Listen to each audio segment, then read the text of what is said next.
पूर्णमदः पूर्णमिदं पूर्णात् पूर्णमुदच्यते पूर्णस्य पूर्णमादाय पूर्णमेवावशिष्यते।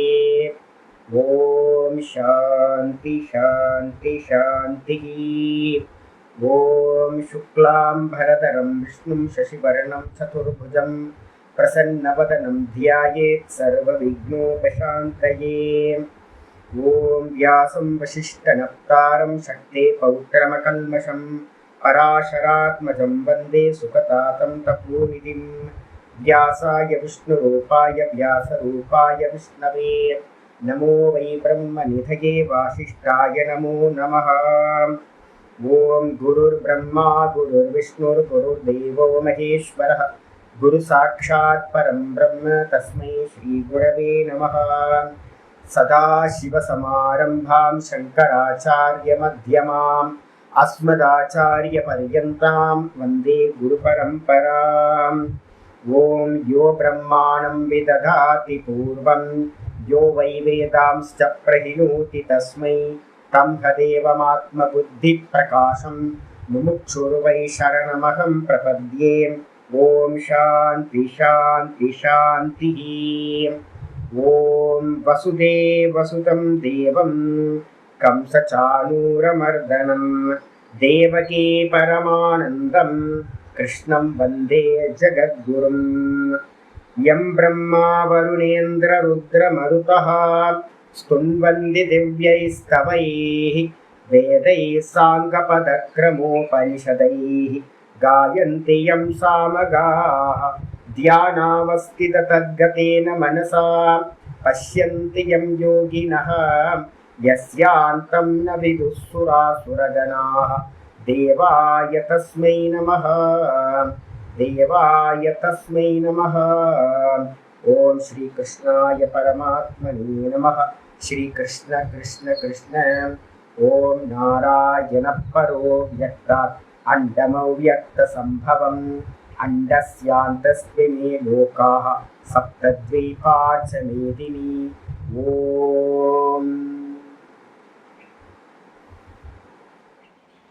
நமஸ்காரம். நம்ம பார்த்துக்கிட்டு இருக்கிறது பகவத்கீதையில 18வது அத்தியாயம் மோட்ச சந்நியாச யோகம் பார்த்துட்டு இருக்கோம். இதுல 66வது ஸ்லோகத்துக்கு மேல இருக்கிற உபசம்ஹார பாஷ்யம் பார்த்துட்டு இருக்கோம். நேற்று எங்க முடிச்சிருக்கோம் அப்படின்னு கேட்டீங்கன்னா, ஆச்சாரியார் நேற்று என்ன பண்ணியிருக்கார், ஒரு முக்கியமான விஷயம் சொல்லியிருக்கார். பந்தத்துக்கு காரணம் எது அப்படின்னு கேட்டீங்கன்னா கர்மம். கர்மம் தான் பாத்தீங்கன்னா திரும்ப திரும்ப ரீபர்த் கொடுத்துக்கிட்டே இருக்கு.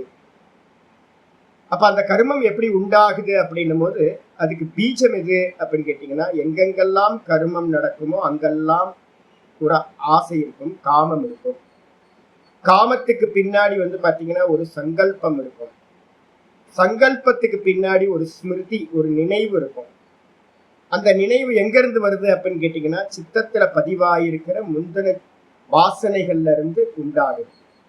அப்ப நம்ம பண்ற எல்லா காரியங்களும் பாத்தீங்கன்னா என்ன ஆகும், ரெண்டா பிரிச்சுக்கணும்.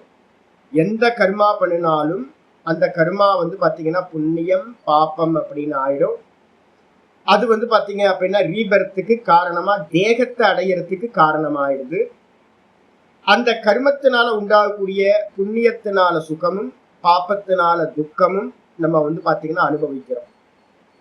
அந்த சுக துக்கத்தை அனுபவிக்கும் போது அந்த ரெண்டுமே பாத்தீங்கன்னா சித்தத்துல சுக அனுபவம் துக்க அனுபவமா பதிவாயிடும். இப்ப நம்ம இந்த லைஃப்ல நம்ம எதையெல்லாம் சுகமா அனுபவிக்கிறோமோ துக்கமா அனுபவிக்கிறோமோ இது எல்லாமே முந்தின ஜென்மங்கள்ல பண்ணப்பட்ட பாப்ப புண்ணியங்களுக்கு ஏற்ற மாதிரி தான் நம்ம சுக துக்கத்தை அனுபவிச்சுட்டு இருக்கோம். அது சின்ன சுகமா இருந்தாலும் பெரிய சுகமா இருந்தாலும், சின்ன துக்கமா இருந்தாலும் பெரிய துக்கமா இருந்தாலும் அதுக்கு காரணம் பிராரப்தத்தில் அனுபவிக்கிற எல்லா போகங்களுக்கும் காரணம் முந்தின ஜென்மங்கள்ல செய்யப்பட்ட புண்ணிய பாப்பங்கள், வேற எதுவுமே இல்லை. ஒரு சின்ன கொசு கடிச்சாலும் பாத்தீங்கன்னா அது பாத்தீங்கன்னா ஒரே ஒரு பாப்பம் பாத்தீங்கன்னா இருக்கிறதுனால தான் கொசு கடிக்குது. ஒரு பேட் ஸ்மெல் எனக்கு பாத்தீங்கன்னா வருது, ஒரு பேட் ஸ்மெல் வந்துச்சுன்னா கூட பாத்தீங்கன்னா அதுக்கும் காரணம், ஒரு நான் அனுபவிக்கிறேன், ஐயோ நல்லவே மோசமா இருக்கு அப்படின்னா அதுக்கும் ஒரு காரணம் இருக்கு. நல்ல செண்பக பூவோட வாசனம் எனக்கு பின்பக்கம் ஒரு மரம் இருக்கு. செண்பக பூ வாசனை வந்து பார்த்தீங்கன்னா இப்போ இந்த ஸ்க்ரீனை விளக்குனேன் அப்படின்னா நாள் ஃபுல்லாக செண்பக பூ வாசனை வந்துக்கிட்டே இருக்கும். மாமா போனதுக்கு அப்புறம் யாரும் படிக்கிறதுக்கு கூட ஆள் இல்லை, அப்படியே மரத்துல எல்லாம் பூ அப்படியே இருக்கு. அந்த பூ வந்து பார்த்தீங்கன்னா வாசனையை வந்து பார்த்தீங்கன்னா ஸ்ப்ரெட் பண்ணிக்கிட்டே இருக்கு. இதுக்கும் ஒரு புண்ணியம் வேணும். அதுக்கப்புறம் ஒருத்தர் வந்து பார்த்தீங்கன்னா ரோட்ல நான் போகும்போது வந்து பார்த்தீங்கன்னா ஏதோ அபசப்தங்களை பேசுறாங்க, ரொம்ப கெட்ட கெட்ட வார்த்தைகளா பேசுறாங்க, என்னால் அது சகிக்க முடியல. அது கூட வந்து பார்த்தீங்கன்னா ஒரு பாப்பம் தேவைப்படுது. நல்ல சப்தங்களை வேத கோஷங்களை நான் கேட்கிறேன், ரொம்ப இனிமையான வேத கோஷங்களை கேட்கிறேன், அதுக்கும் வந்து பார்த்தீங்கன்னா ஒரு புண்ணியம் தேவைப்படுது. அப்போ நம்ம சின்ன சின்ன விஷயத்துல கூட வந்து பார்த்தீங்கன்னா என்ன இருக்கு அப்படின்னா நம்ம அனுபவிக்கிற எல்லாமே புண்ணியம் பாப்பத்தோட பலன், சுகம் துக்கம். இப்ப இந்த சுக துக்கத்தை அனுபவிக்கும் போது சேம் டைம் என்ன நடக்குது அப்படின்னா இது எல்லாமே நமக்கு என்ன ஆகுது, ரிஜிஸ்டர் ஆகுது சித்தத்துல போய் சுக அனுபவமா துக்க அனுபவமா நமக்கு ரிஜிஸ்டர் ஆகுது. அங்கிருந்து நமக்கு என்ன வருது அப்படின்னு கேட்டீங்கன்னா நமக்கு நினைவுக்கு வருது, எனக்கு இந்த சுகம் வேணும் அப்படின்னு அப்பப்போ வந்து பாத்தீங்கன்னா நமக்கு நினைவுக்கு வருது புத்தியில. சுகம் வேணும் துக்கம் வேணாம் அப்படின்னு ரெண்டு வந்து பாத்தீங்கன்னா நமக்கு ஸ்மிருதியில வருது. நான் எந்த நினைவு எனக்கு வந்துச்சோ அப்போ அந்த நினைவுக்கு வந்து பாத்தீங்கன்னா சுக விஷயம் வேணும்னா நான் எனக்கு சங்கல்பம் பண்றேன், எனக்கு அந்த ஐஸ்கிரீம் சாப்பிடணும், எனக்கு இந்த ஃப்ரூட் சாப்பிடணும், எனக்கு இந்த கோயிலுக்கு போகணும் அப்படின்னு ஒவ்வொரு ஆசையும் வந்து பாத்தீங்கன்னா உள்ளுக்குள்ளார காம சங்கல்பம் வருது. காம சங்கல்பத்துக்கு பிறகு காம ஆலோசனை பண்றேன், எப்படி அதை சக்சஸ் பண்றது அப்படின்னு ஆலோசனை மனசுல. அதுக்கப்புறம் இந்திரியங்கள் தேகம் மூலமா நமக்கு ஒரு கர்மத்தை நம்ம எக்ஸிக்யூட் பண்ணி அந்த கர்மம் வந்து பாத்தீங்கன்னா ஒண்ணு புண்ணியமா இருக்கலாம், ஒண்ணு பாப்பமா இருக்கலாம். அந்த புண்ணிய பாப்பம் என்ன ஆகும், திரும்ப போய் வந்து பாத்தீங்கன்னா பலன் கொடுக்கறதுக்கு சஞ்சிதத்துல போய் ஸ்டோர் ஆகி அடுத்தடுத்த ஜென்மங்கள்ல எப்ப மெச்சூரிட்டி ஆகுதோ அப்ப திரும்ப ஜென்மத்தை கொடுக்கும் போது ஏற்கனவே அனுபவிச்சது வந்து பாத்தீங்கன்னா சித்தத்துல இருக்கும். சித்தம் கண்டினியூஸா போயிட்டே இருக்கும். இதான் வந்து பாத்தீங்கன்னா சடார சக்கரம் அப்படின்னு பேரு, இதுக்கு பேரு.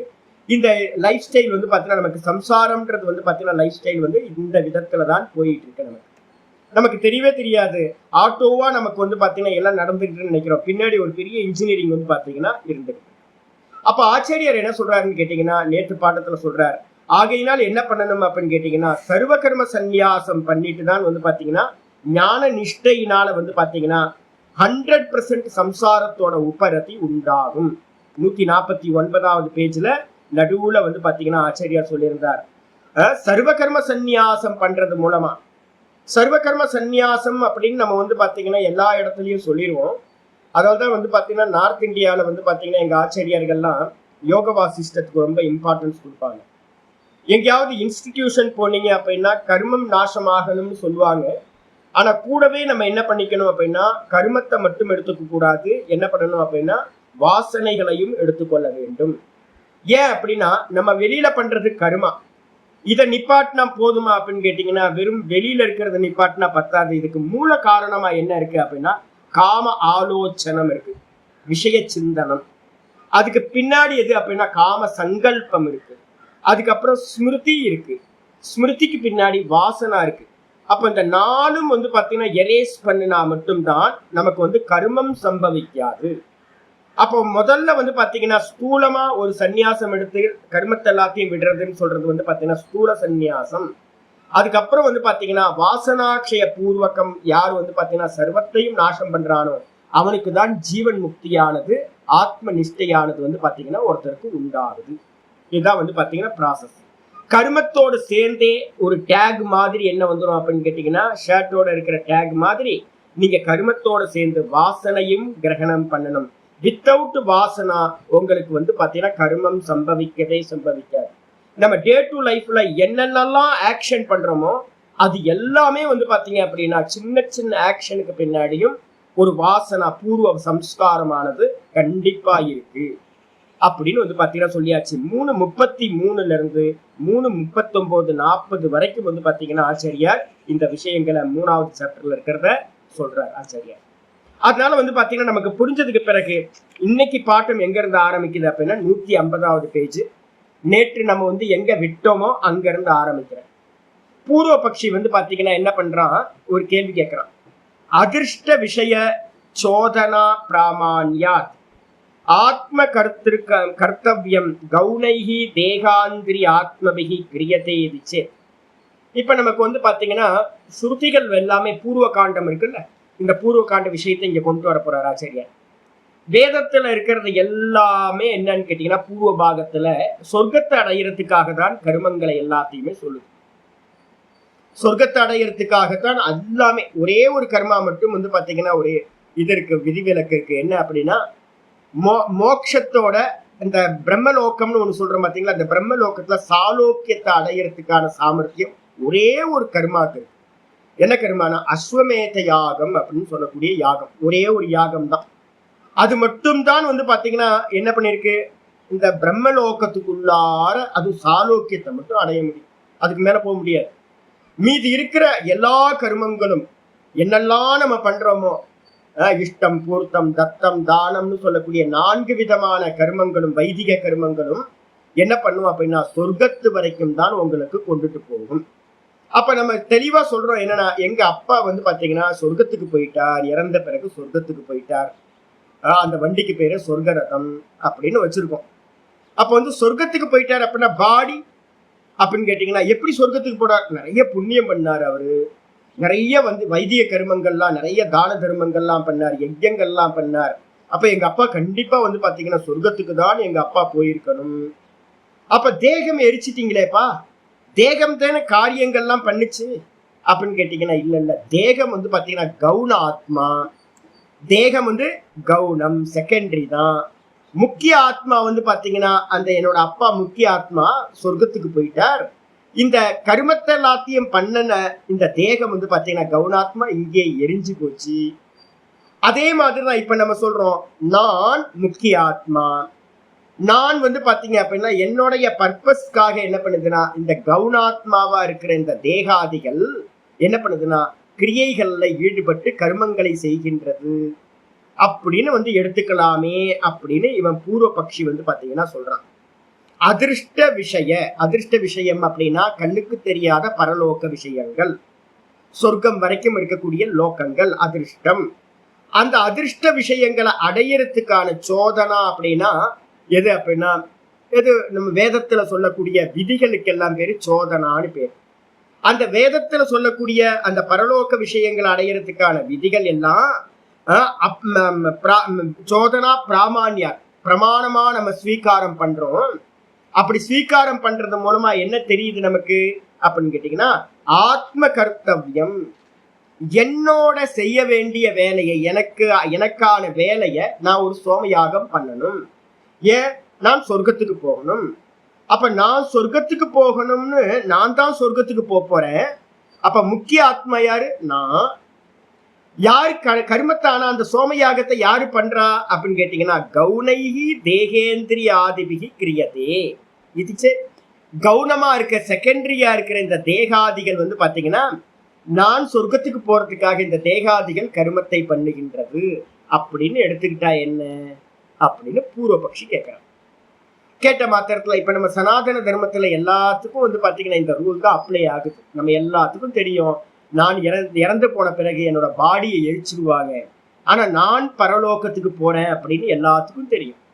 அப்ப பரலோகத்துக்கு போறோம்னு தெரியற எல்லாத்துக்கும் வந்து பாத்தீங்கன்னா இந்த ஐடியால தான் பண்றோம். நம்ம தேகத்தால புண்ணிய பாபம் பண்ணோம்னா அதுக்கு ஏற்ற மாதிரி பரலோகங்களுக்கு போகலாம், நரக்கத்துக்கு போகலாம், இது மாதிரிலாம் நம்ம வந்து பாத்தீங்கன்னா சொல்றோம். அப்ப எல்லாத்துக்கும் தெரியும் தேகத்துக்கு வேற ஆத்மா இருக்கு அப்படின்னு. அப்ப 2 ஆத்மாவை நம்ம எடுத்துக்கணும். தேகம் கவுனம், கவுனம் அர்த்தம் செகண்டரி, டூப்ளிகேட்டு. அப்ப ஒரிஜினல் எது அப்படின்னா நான் அப்படின்றது ஒரிஜினல். அப்ப நான் தான் வந்து பாத்தீங்கன்னா சொர்க்கத்துக்கு நான் போயிட்டு வந்துகிட்டு இருக்கேன். எனக்காக யார் பண்றா காரியம்? இந்த தேகாதிகள் காரியம் பண்ணுது. எப்படி அப்படின்னு கேட்டீங்கன்னா ராஜராஜ சோழன் வந்து பாத்தீங்க அப்படின்னா என்னது இந்த பிரகதீஸ்வரர் கோயிலை கட்டினாரு. அப்ப யார் முக்கிய கர்த்தா அப்படின்னு கேட்டீங்கன்னா முக்கிய கர்த்தா ராஜராஜேஸ்வரன் தான். ஆனா வந்து பாத்தீங்க அப்படின்னா கூட யாரு இருந்தது அப்படின்னு கேட்டீங்கன்னா இந்த வேலைக்காரங்கள்லாம் சிற்பிகள்லாம் கவுனாத்மான்னு எடுத்துக்கணும். அப்ப வந்து பாத்தீங்கன்னா இவரோட ராஜராஜ சோழனோட கர்த்தவியத்துக்காக இந்த சிற்பிகள் எல்லாம் வந்து பாத்தீங்கன்னா காரியம் பண்ணின மாதிரி என்னோட கர்த்தவியத்துக்காக இந்த தேகாதிகள் இந்திரியங்கள் எல்லாம் காரியம் பண்ணுது கவுனாத்மா அப்படின்னு பேர். அப்படி எடுத்துக்கலாமா அப்படின்னா கதம் தருகி எவ்விதமா அப்படின்னா உடனே வந்து பாத்தீங்கன்னா பூர்வபக்ஷி வந்து பாத்தீங்கன்னா சொல்றார், சித்தாந்தி வந்து பாத்தீங்க அப்படின்னா அதை வந்து சொல்றார், மித்யா பிரத்யேன ஏவ அசங்கஸ்ய. இல்லையே ஒரு வரி விட்டமே, நன்றதற்கு இல்லப்பா நீ சொல்றது தப்பு. பூர்வ பக்ஷியை பார்த்து சித்தாந்தி சொல்றாரு, நீ சொல்றது வந்து பாத்தீங்கன்னா கொஞ்சம் கரெக்ஷன் பண்ணிக்கோ. நீ இது வரைக்கும் என்ன பதிவுலாம் வச்சிருக்கியோ தப்பு தப்பா, நம்மளோட நிறைய கான்செப்ட் எல்லாம் தப்பான கான்செப்ட் எல்லாமே, நம்ம லௌகிகமான கான்செப்ட்லாம் நிறைய வச்சிருக்கோம். நீ சொல்றது தப்பு, அப்படி இல்லை. ஏன் அப்படின்னா அவித்யா கிருத ஆத்மகத்வாத் தேஷாம், அவித்யா கிருதாத்மகத்வாத் தேஷாம். நீ சொல்ற மாதிரி இல்லை. ஏன் அப்படின்னு கேட்டீங்கன்னா, நமக்கு முக்கியம் கவுனம் நம்ம சொல்றோம் ரெண்டு இருக்குன்னு நம்ம சொல்றோமே, நம்ம எல்லாம் அப்படி நினைக்கல. நம்ம எல்லாம் எப்பவுமே சிங்க் ஆயிருக்கோம். இந்த சம்சாரத்துக்கு எதிர்ப்பா காரணம் அப்படின்னா யோக சூத்திரம் ரொம்ப தெளிவா சொல்லுது. பதஞ்சலி முனிவர் சொல்றார், திரஷ்டு திருஷ்ய சயோகயோகோ ஹேய ஹேத்து. திரஷ்டாவா இருக்கிற நானும் திருஷ்யமா இருக்கக்கூடிய புத்தி, மனசு, இந்திரியங்கள், தேகம், இது எல்லாம் வந்து பாத்தீங்க அப்படின்னா ரெண்டும் தனித்தனி. திருஷ்யம் திருஷ்யம் தான், திரஷ்டா திரஷ்டா தான். ஆனா நம்ம என்ன பண்ணிட்டோம் அப்படின்னா, நம்ம எல்லாத்துக்கும் இந்த ரெண்டும் சயோகம் ஆயிடுச்சு, ஒன்னாயிடுச்சு, பேஸ்ட் போட்டு ஒட்டி வச்சிருக்கோம். யார் பேஸ்ட் அப்படின்னா அவித்யா. அந்த பேஸ்டுக்கு பேர் தான் அவித்யா. நமக்கு தெரியவே இல்லை. எல்லா கர்மத்திலையும் இப்ப நம்ம என்ன பண்ணிருக்கோம், சேர்ந்தே பண்றோம். நான் படிச்சு கொடுக்குறேன், நீங்க பாடம் கேட்குறீங்க. ஒவ்வொரு ஆக்ஷன்லயும் நமக்கு என்ன இருக்கு அப்படின்னா, நான் பார்ப்பவன், என்னோட தேகாதிகள் செய்கின்றது அப்படின்னு நம்ம பார்த்தோம்னா பொழைச்சுக்கலாம்.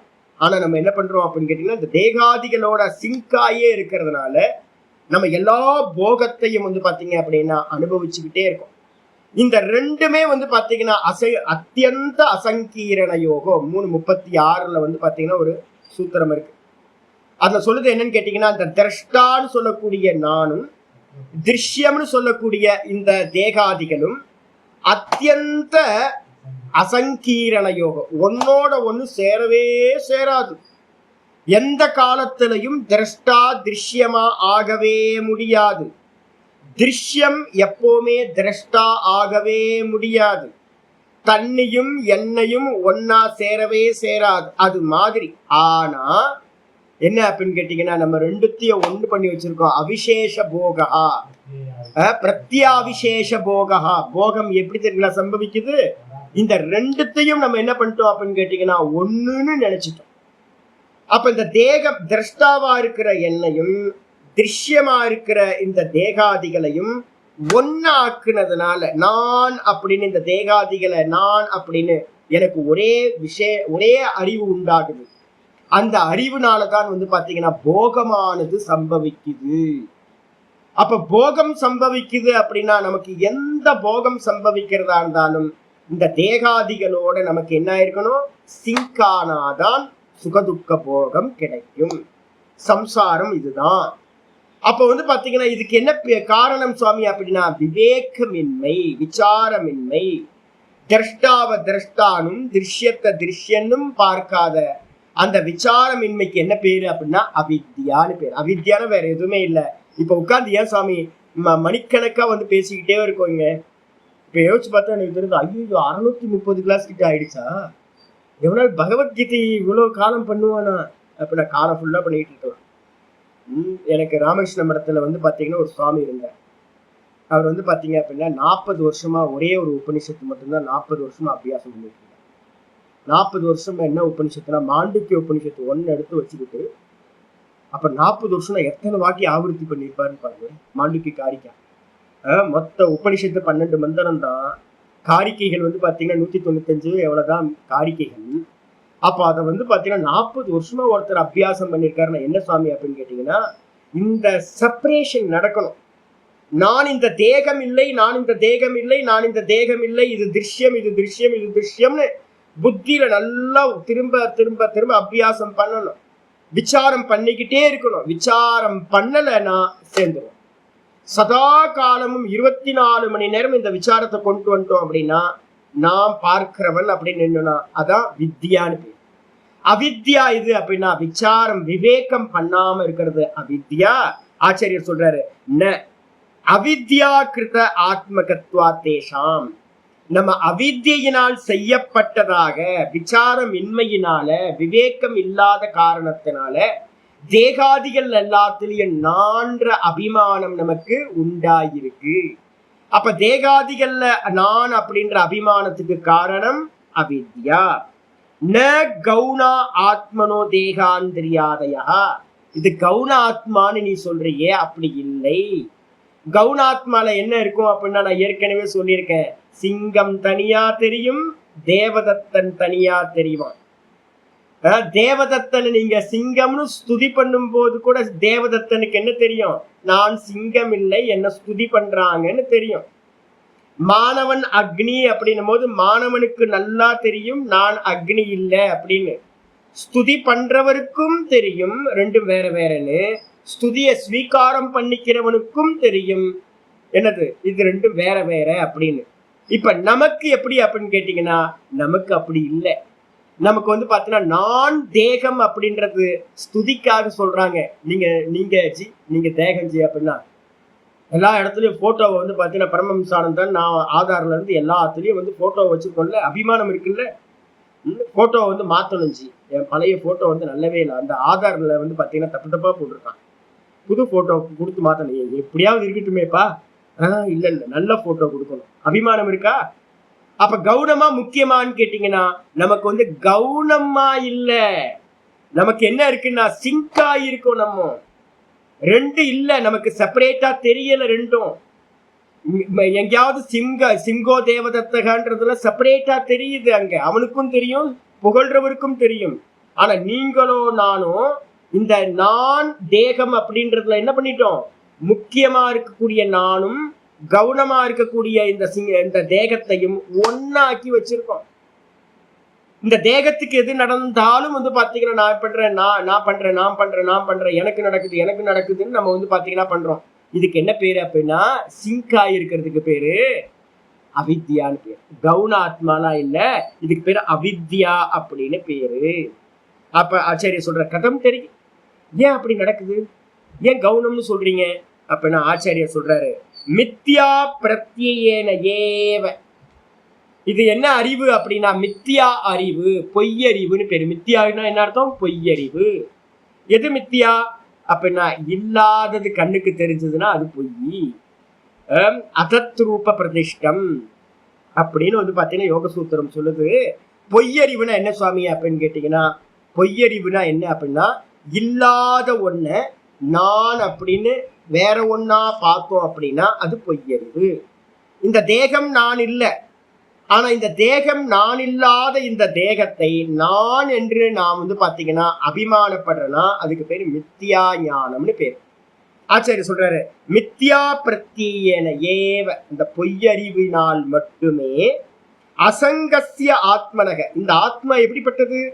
துக்கத்துல தேகம் இல்லாம தானேங்க இருந்தோம், துக்கத்துல எவ்வளவு ஆனந்தமா இருந்தோம், தேகத்தோட எந்த பிரஜையும் இல்லை, எனக்கு அங்க எந்த ப்ராப்ளமும் இல்லை, என்னோட சுகர் இல்லை, பிபி இல்லை, ஹார்ட் ப்ராப்ளம் இல்லை, நான் குள்ளமா இருக்கேன், நான் ஹைட்டா இருக்கேன், நான் லீனா இருக்கேன்ற பிரச்சனை இல்லை, என்னை அவமானப்படுத்திட்டாங்க, எனக்கு துரோகம் பண்ணிட்டாங்கன்னு இல்லை, எனக்கு இவ்வளவு லாபம் வந்துச்சு இவ்வளவு நஷ்டம் வந்துச்சுன்னு இல்லை, நான் சம்சாரியா மாட்டிக்கிட்டு இருக்கேன் அப்படின்றது இல்லை, எதுவுமே தூக்கத்துல இல்லை.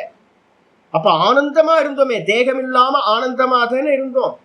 அப்ப இப்ப தேகம் வந்து பாத்தீங்கன்னா வந்த மாத்திரத்துல வந்து பாத்தீங்கன்னா இந்த தேகாதிகள் வேக்கப்பானதுக்கு பிறகு இந்த தேகாதிகள் அபிமானம். சொப்பனத்துல பாத்தீங்கன்னா சொப்பனத்துல ஒரு தேகம், அந்த சொப்பனத்துல ஒரு தேகத்தோட அபிமானம். அப்ப வந்து பாத்தீங்கன்னா நமக்கு எல்லாமே வந்து பாத்தீங்கன்னா என்னன்னா மித்தியா ஞானம் தான் இருக்கக்கூடிய இந்த நான்றது எப்படிப்பட்டதுன்னா சுத்தமானது, அசங்கோயம் புருஷகன்னு சாஸ்திரம் சொல்லுது. எதோடையும் சம்பந்தம் இல்லாதது. திரஷ்டா திருஷி மாத்திரஹா.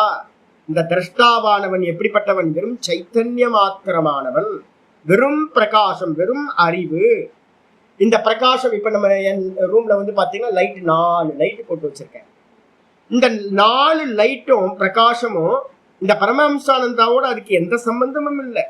நான் இங்க பகவத்கீதை படிக்கிறேன்றது கூட வந்து பாத்தீங்கன்னா அந்த லைட்டுக்கு தெரியவே தெரியாது. ஏன் அப்படின்னு கேட்டீங்கன்னா அது நல்லதோடையும் கெட்டதோடையும் பிரகாசத்துக்கு எந்த சம்பந்தமும் இல்லை. பிரகாசம் என்ன பண்ணுதுன்னா எனக்கு முன்னாடி இருக்கிற அந்த பிரகாசத்துல இருக்கிற எல்லாத்தையும் பிரகாசப்படுத்துறது. ஆனா எதோடையும் அதுக்கு சம்பந்தம் இல்லை. ஒரு கார்னர்ல நான் வந்து வச்சிருக்கிற அந்த குப்பை கூடையிலையும் வந்து பாத்தீங்கன்னா பிரகாசம் விழுது. ஒரு பழம் கெட்டு போயிருக்கு, ஒரு மாம்பழம் வச்சிருக்கு, அந்த கெட்டு போன மாம்பழத்திலையும் டீகம்போஸ் ஆயிருக்கு, அந்த மாம்பழத்தையும் அது பிரகாசப்படுத்துது. ஒரு நல்ல பழங்கள் வந்து பாத்தீங்கன்னா வாங்கி வச்சிருக்க நெய்வேத்தியத்துக்கு கொண்டு போகணும், அந்த பழங்களையும் வந்து பாத்தீங்கன்னா அது பிரகாசப்படுத்துது. பகவத்கீதா புக்கையும் பிரகாசப்படுத்துது, என்னையும் பிரகாசப்படுத்துது. அப்ப இந்த பிரகாசம் வந்து பாத்தீங்கன்னா எல்லாத்தையும் பிரகாசப்படுத்துது. ஆனா எதோடையும் அதுக்கு என்ன இல்லை, சம்பந்தம் கொஞ்சமும் இல்லை. இதே மாதிரி இந்த நான் அப்படின்ற கான்சியஸ்னஸ், நான்றது எதோடையும் சம்பந்தம் இல்லை. புத்தி, மனசு, இந்திரியம், தேகம் எதோடையும் சம்பந்தம் இல்லாதது இந்த நான்.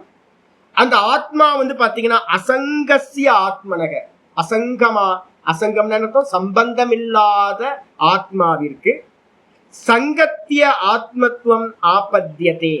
எதனால அப்படின்னா இந்த சங்காத்தம் சொல்ற அசம்பிள் இருக்குல்ல, இந்த தேகத்துல என்னது 23 தத்துவங்களால் ஆனது இந்த தேகம். இந்த 23 தத்துவங்களாலான இந்த தேகத்தோட பஞ்ச ஞானேந்திரியம், பஞ்ச கருமேந்திரியம், பஞ்சமகா பூதங்கள், பஞ்ச பிராணன், மொத்தம் 4 5 எழுதிங்க. 5 ஞானேந்திரியம், 5 கருமேந்திரியம், அதுக்கப்புறம் பஞ்சமகா பூதங்கள், அதுக்கப்புறம் வந்து பாத்தீங்கன்னா பஞ்ச பிராணன்கள், 4 × 5 20. அப்புறம் மனம், புத்தி, சித்தம், அகங்காரம்னு போட்டீங்கன்னா 24 தத்துவங்கள் ஆயிடும். 24 தத்துவங்கள்ன்றது கூடி இருக்கிறது தான் இந்த தேகம், அசம்பிள். சங்கத்தியகாரித்வாத்தின்னு பேர். இது மொத்தமும் வந்து பாத்தீங்கன்னா ஒரு கூட்டு, அசம்பிள். இதுல எல்லாத்துலயும் நமக்கு என்னவா இருக்கு அப்படின்னு கேட்டீங்கன்னா ஒரு சூத்திரம், யோக சூத்திரம் இதுல சாங்கியத்துல இருக்கு, சங்காத பரார்த்தத்துவாத் அப்படின்னு ஒரு சூத்திரம் இருக்கு. சங்காத பரார்த்தத்துவாத், எதெல்லாம் அசம்பிள் பண்ணப்பட்டிருக்கோ அந்த அசம்பிளுக்கு வேறா இருக்கிறவன் நான். மனசு நல்லா தெரியும். கார் வந்து பாத்தீங்கன்னா அநேக வஸ்துக்களை வச்சு வந்து பாத்தீங்கன்னா கார் அசம்பிள் பண்றாங்க. ஆனா அதுக்குள்ளார டிராவல் பண்றவன் வேற தானே, கார் ஆகுறது இல்லையே. வீடு வந்து பாத்தீங்கன்னா நிறைய வஸ்துக்களை வச்சு வந்து பாத்தீங்கன்னா வீடு கட்டுறோம். வீட்டுல வாசம் பண்றவன் வந்து பாத்தீங்கன்னா அந்த வீட்டுக்கு வேறானவன் தானே. வீட்டுக்கு ஏதாவது ஆச்சு அப்படின்னா, பெயிண்ட் உதிர்ந்து போச்சுன்னா ஐயோ எனக்கு பெயிண்ட் அடிக்கணும்னு நம்ம சொல்றோம். வீட்டுக்கு பெயிண்ட் அடிக்கணும், எனக்கு ஒன்றும் ப்ராப்ளம் இல்லைல்ல, நான் நல்லா தானே இருக்கேன். அப்ப வீட்டுக்கு ப்ராப்ளம்னா நமக்கு ஒன்றும் ஆக போறது இல்லையே. வீடுக்கு ஏதாவது கெட்டு போச்சுன்னா என்ன பண்ண போறோம், அடுத்த வீடு பார்ப்போம், இடிச்சிட்டு டெமாலிஷ் பண்ணிட்டு புதுசா ஒரு வீடு கட்டுவோம், இல்லைன்னா வேற வீட்டுக்கு குடி போவோம், வேற ஏதாவது ஒன்று பண்ணுவோம். அப்ப ஏதாவது துக்கம் வருதா, இல்லை இல்லை. அப்போ இந்த எங்கெங்கெல்லாம் அசம்பிள் இருக்கோ, சாம்பார் வந்து பாத்தீங்கன்னா கூட்டி வைக்கிறோம். சாம்பாரை கூட்டி வச்சு மகா பெரியவர் சொல்லுவார், இந்த காய்கறிக்கு வந்து பாத்தீங்க அப்படின்னா தான்னு பேர். காய்கறிக்கு என்ன பேரா, தான் சொல்லுவாங்க. பிரயோகம் இப்ப இருக்கான்னு தெரியல, அதெல்லாம் எனக்கு தெரிஞ்சு காய்கறியை நான் எல்லாத்தையும் யூஸ் பண்றது பண்ணிட்டு. தானை போடுறது அப்படின்னா என்ன அர்த்தம், சாம்பார்ல போய் தானை போட்டோம். கூட்டி வச்சதுல சாம்பார்ல வந்து சாம்பார் பொடி, புளி போட்டு, பருப்பு போட்டு, எல்லாத்தையும் போட்டு கடைசியில என்ன பண்ணிட்டோம், கூட்டி வச்சு. சாம்பார் யாருக்காக, எனக்காக. இப்ப நம்ம என்ன பண்ணிட்டோம்னு கேட்டீங்கன்னா சாம்பாரை கூட்டி வச்சு இந்த கூட்டி வச்சதுக்கு நடுவுல தன்னையும் தூக்கி போட்டுறது. தானை தூக்கி போட்டீங்கன்னா முடிச்சு போச்சு. இப்ப நம்ம அப்படியா பண்ணிட்டு இருக்கோம் அப்படின்னு கேட்டீங்கன்னா பிரிச்சு பார்க்க முடியாம இந்த சங்காதம் சொல்லக்கூடிய இந்த மொத்த கலெக்ஷன்லயும் அசம்பிள்லயும் நான் அப்படின்னு ஒரு புத்தி வந்துருது, நமக்கு அபிமானம் வந்துருக்கு. இந்த அபிமானம் எது காரணம் அப்படின்னு கேட்டீங்கன்னா மித்யா பிரத்யேன ஏவ. இதுக்கு காரணம் எது, பொய்யான அறிவு தான், விசாரம் பண்ணாத அறிவு. சிங்க் ஆயிடுறோம். ஒரு சொல்லிக்கிட்டே இருந்தாலும் கூட வந்து பாத்தீங்கன்னா சொல்லிக்கிட்டு இருக்கும் போதே நமக்கு வந்து பாத்தீங்கன்னா அந்த அவேர்னஸ் வந்து பாத்தீங்கன்னா வரமாட்டேங்குது. அப்ப அதுக்காக தான் திரும்ப திரும்ப ஆவர்த்தி பண்ணிக்கிட்டே இருக்கிறோம். ஆசுப்தேர் ஆமிர்தேர் காலம் வேதாந்த சிந்தையானையே. தூங்குற வரைக்கும் சாகிற வரைக்கும் வந்து பாத்தீங்கன்னா திரும்ப திரும்ப திரும்ப திரும்ப நீ தேகம் இல்லை, நீ தேகம் இல்லை, நீ தேகம் இல்லைன்னு சொல்லிக்கிட்டே இருக்கணும். யாராவது ஒருத்தர், ஒரு சாஸ்திரம் தேவைப்படுது, திடீர்னு ஒரு ஸ்புரணம் வரும், ஆமா நான் இல்லை அப்படின்னு. அது வரைக்கும் இதை பண்ணிக்கிட்டு தான் இருக்கணும். ஏன் அப்படின்னா மித்தியா ஞானம் அவ்வளவு ஸ்ட்ராங்கா இருக்கு நமக்கு.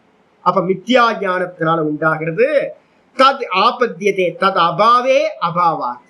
எப்போ வந்து பாத்தீங்கன்னா அந்த மித்தியா ஞானம் போகுதோ, இல்லாம போகுதோ, அப்ப வந்து பாத்தீங்கன்னா தேகாதிகள்ல இருக்கக்கூடிய நான்ற அபிமானமும் போயிடும். மித்தியா ஞானம் இருந்துச்சுன்னா தது பாவே பாவாத், அது மித்தியா ஞானம் இருக்கிற வரைக்கும் இந்த தேகாதிகள் இந்த நான்ற ஆத்ம புத்தி இருக்கும். மித்தியா ஞானம் போயிடுச்சு அப்படின்னா இந்த தேகத்துல நான் என்ற ஆத்ம பாவம் இல்லாமல் போய்விடும். தத்பாவே பாவாத் தத் அபாவேச்ச அபாவாத். இந்த மித்தியா ஞானம் இருந்துச்சுன்னா தேகத்துல ஆத்ம பாவம் இருக்கும், நான்ற அபிமானம். இந்த மித்யா ஞானம் போச்சு அப்படின்னா தேகத்துல நான்ற ஆத்ம பாவம் அபிமானம் இல்லாமல் போயிடும். அதனால ஆச்சாரியர் சொல்றாரு, அவிவேக்கினாம் ஹி அஜ்ஞான காலே பாலானாம். அவிவேக்கினாம் பாலானாம். நிறைய சின்ன சின்ன குழந்தைங்க எல்லாம் இருக்கு. அவங்கெல்லாம் வந்து பாத்தீங்கன்னா என்ன பண்றாங்க, வேற ஒரு எக்ஸாம்பிள் சொல்லுவார் ஆச்சாரியர். சின்ன குழந்தைங்களாம் என்ன பண்ணுவோம், ஆகாசத்தை பார்த்துச்சுன்னா என்ன பண்ணும் அப்படின்னு கேட்டீங்கன்னா, ஒரே அழுக்கா இருக்குல்ல, மேகமூட்டமா இருக்கிறத பார்த்துட்டு ஆகாசம் அழுக்கா இருக்கு, ஆகாசம் அழுக்கா ஆயிடுமா? குழந்தைங்க அப்படிதான் நினைப்பாங்க. அதுக்கப்புறம் தலை மலினத்தா தளத்தையும் பார்ப்போம். ஆகாசம் எப்படி இருக்கு அப்படின்னு கேட்டீங்கன்னா, ஒரு பவுல வந்து கவுத்து போட்ட மாதிரி இருக்கு. எனக்கு ரொம்ப ப்ராப்ளம் சின்ன வயசுல வந்து ஒரு 5th 6th படிக்கிற வரைக்கும் கூட எனக்கு இந்த ஆகாசத்தை பார்க்கும் போதெல்லாம் கன்ஃபியூஸ் ஆகிட்டே இருக்கும். என்ன கன்ஃபியூஸ் அப்படின்னா, இது வந்து பார்த்தீங்கன்னா ஒரு டெரஸ் மாதிரி இருக்குல்ல, ரவுண்டா வந்து பார்த்தீங்கன்னா நமக்கு மேல வந்து பார்த்தீங்கன்னா ஏதோ ஒரு கவர் பண்ண ஒரு பவுல் கவர் பண்ண மாதிரி இருக்கு. நான் நினைச்சுக்கிட்டு இருந்த பூமினா என்னன்னா, பூமி ரவுண்டுனா என்ன நினைச்சுக்கிட்டு இருந்தேன்னா, பூமிக்குள்ளதான் இந்த ஆகாசமே பூமிக்குள்ளதான் இருக்கு அப்படின்னு நான் நினைச்சுக்கிட்டு இருந்தேன். நம்ம பூமிக்கு மேல இருக்குன்னு எனக்கு தெரியாது. நான் நீண்ட காலம் சின்ன வயசுல, நான் சின்ன குழந்தையா இருக்கும்போது நினைச்சிட்டு இருந்தேன், 6 வயசு வரை 6ஆம் கிளாஸ் படிக்கிற வரைக்கும் இது வந்து பாத்தீங்கன்னா மேல ஒரு கவர் மாதிரி ஒரு பவுலை கவுத்து போட்ட மாதிரி இருக்கு.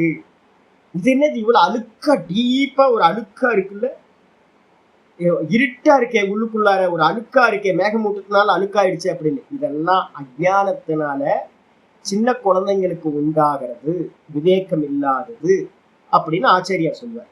இங்க என்ன சொல்றாரு அப்படின்னு கேட்டீங்கன்னா, அவிவேக்கினாம் பாலானாம், சிறுவர்களா இருக்கக்கூடிய விவேகம் இல்லாதவர்களுக்கு அஜ்ஞான காலை, அஜ்ஞான காலத்துல, அஜ்ஞானம் இருக்கிற காலத்துல திருஷ்யதே பார்க்கப்படுது. எப்படி பார்க்கப்படுது? தீர்கா அகம், நான் வந்து பாத்தீங்கன்னா உயரமா இருக்கேன்.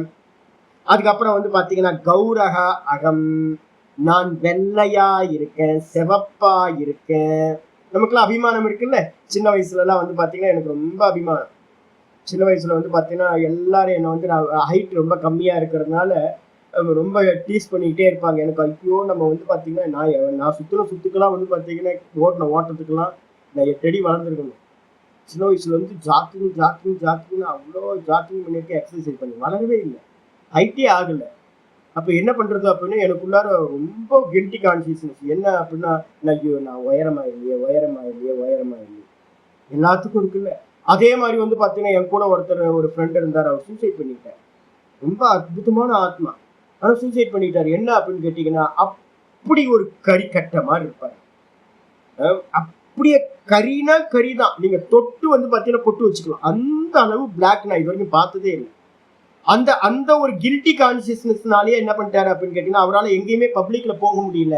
அவர் என்ன பண்ணாரு, ரொம்ப மனசு கோமலமான மனசு, ரொம்ப அற்புதமான மனுஷன், நல்ல வேல்யூஸ் இருக்கு, நல்ல கவிஞர், அற்புதமான கவிதைகள் எழுதக்கூடிய ஆளு. ஆனா வந்து பாத்தீங்கன்னா அந்த நான் தேகம்ன்ற அபிமானத்தினால அவரால் ஃபேஸ் பண்ண முடியாம வந்து பாத்தீங்கன்னா ஒரு 23-24 வயசுல சூசைட் பண்ணிட்டார்.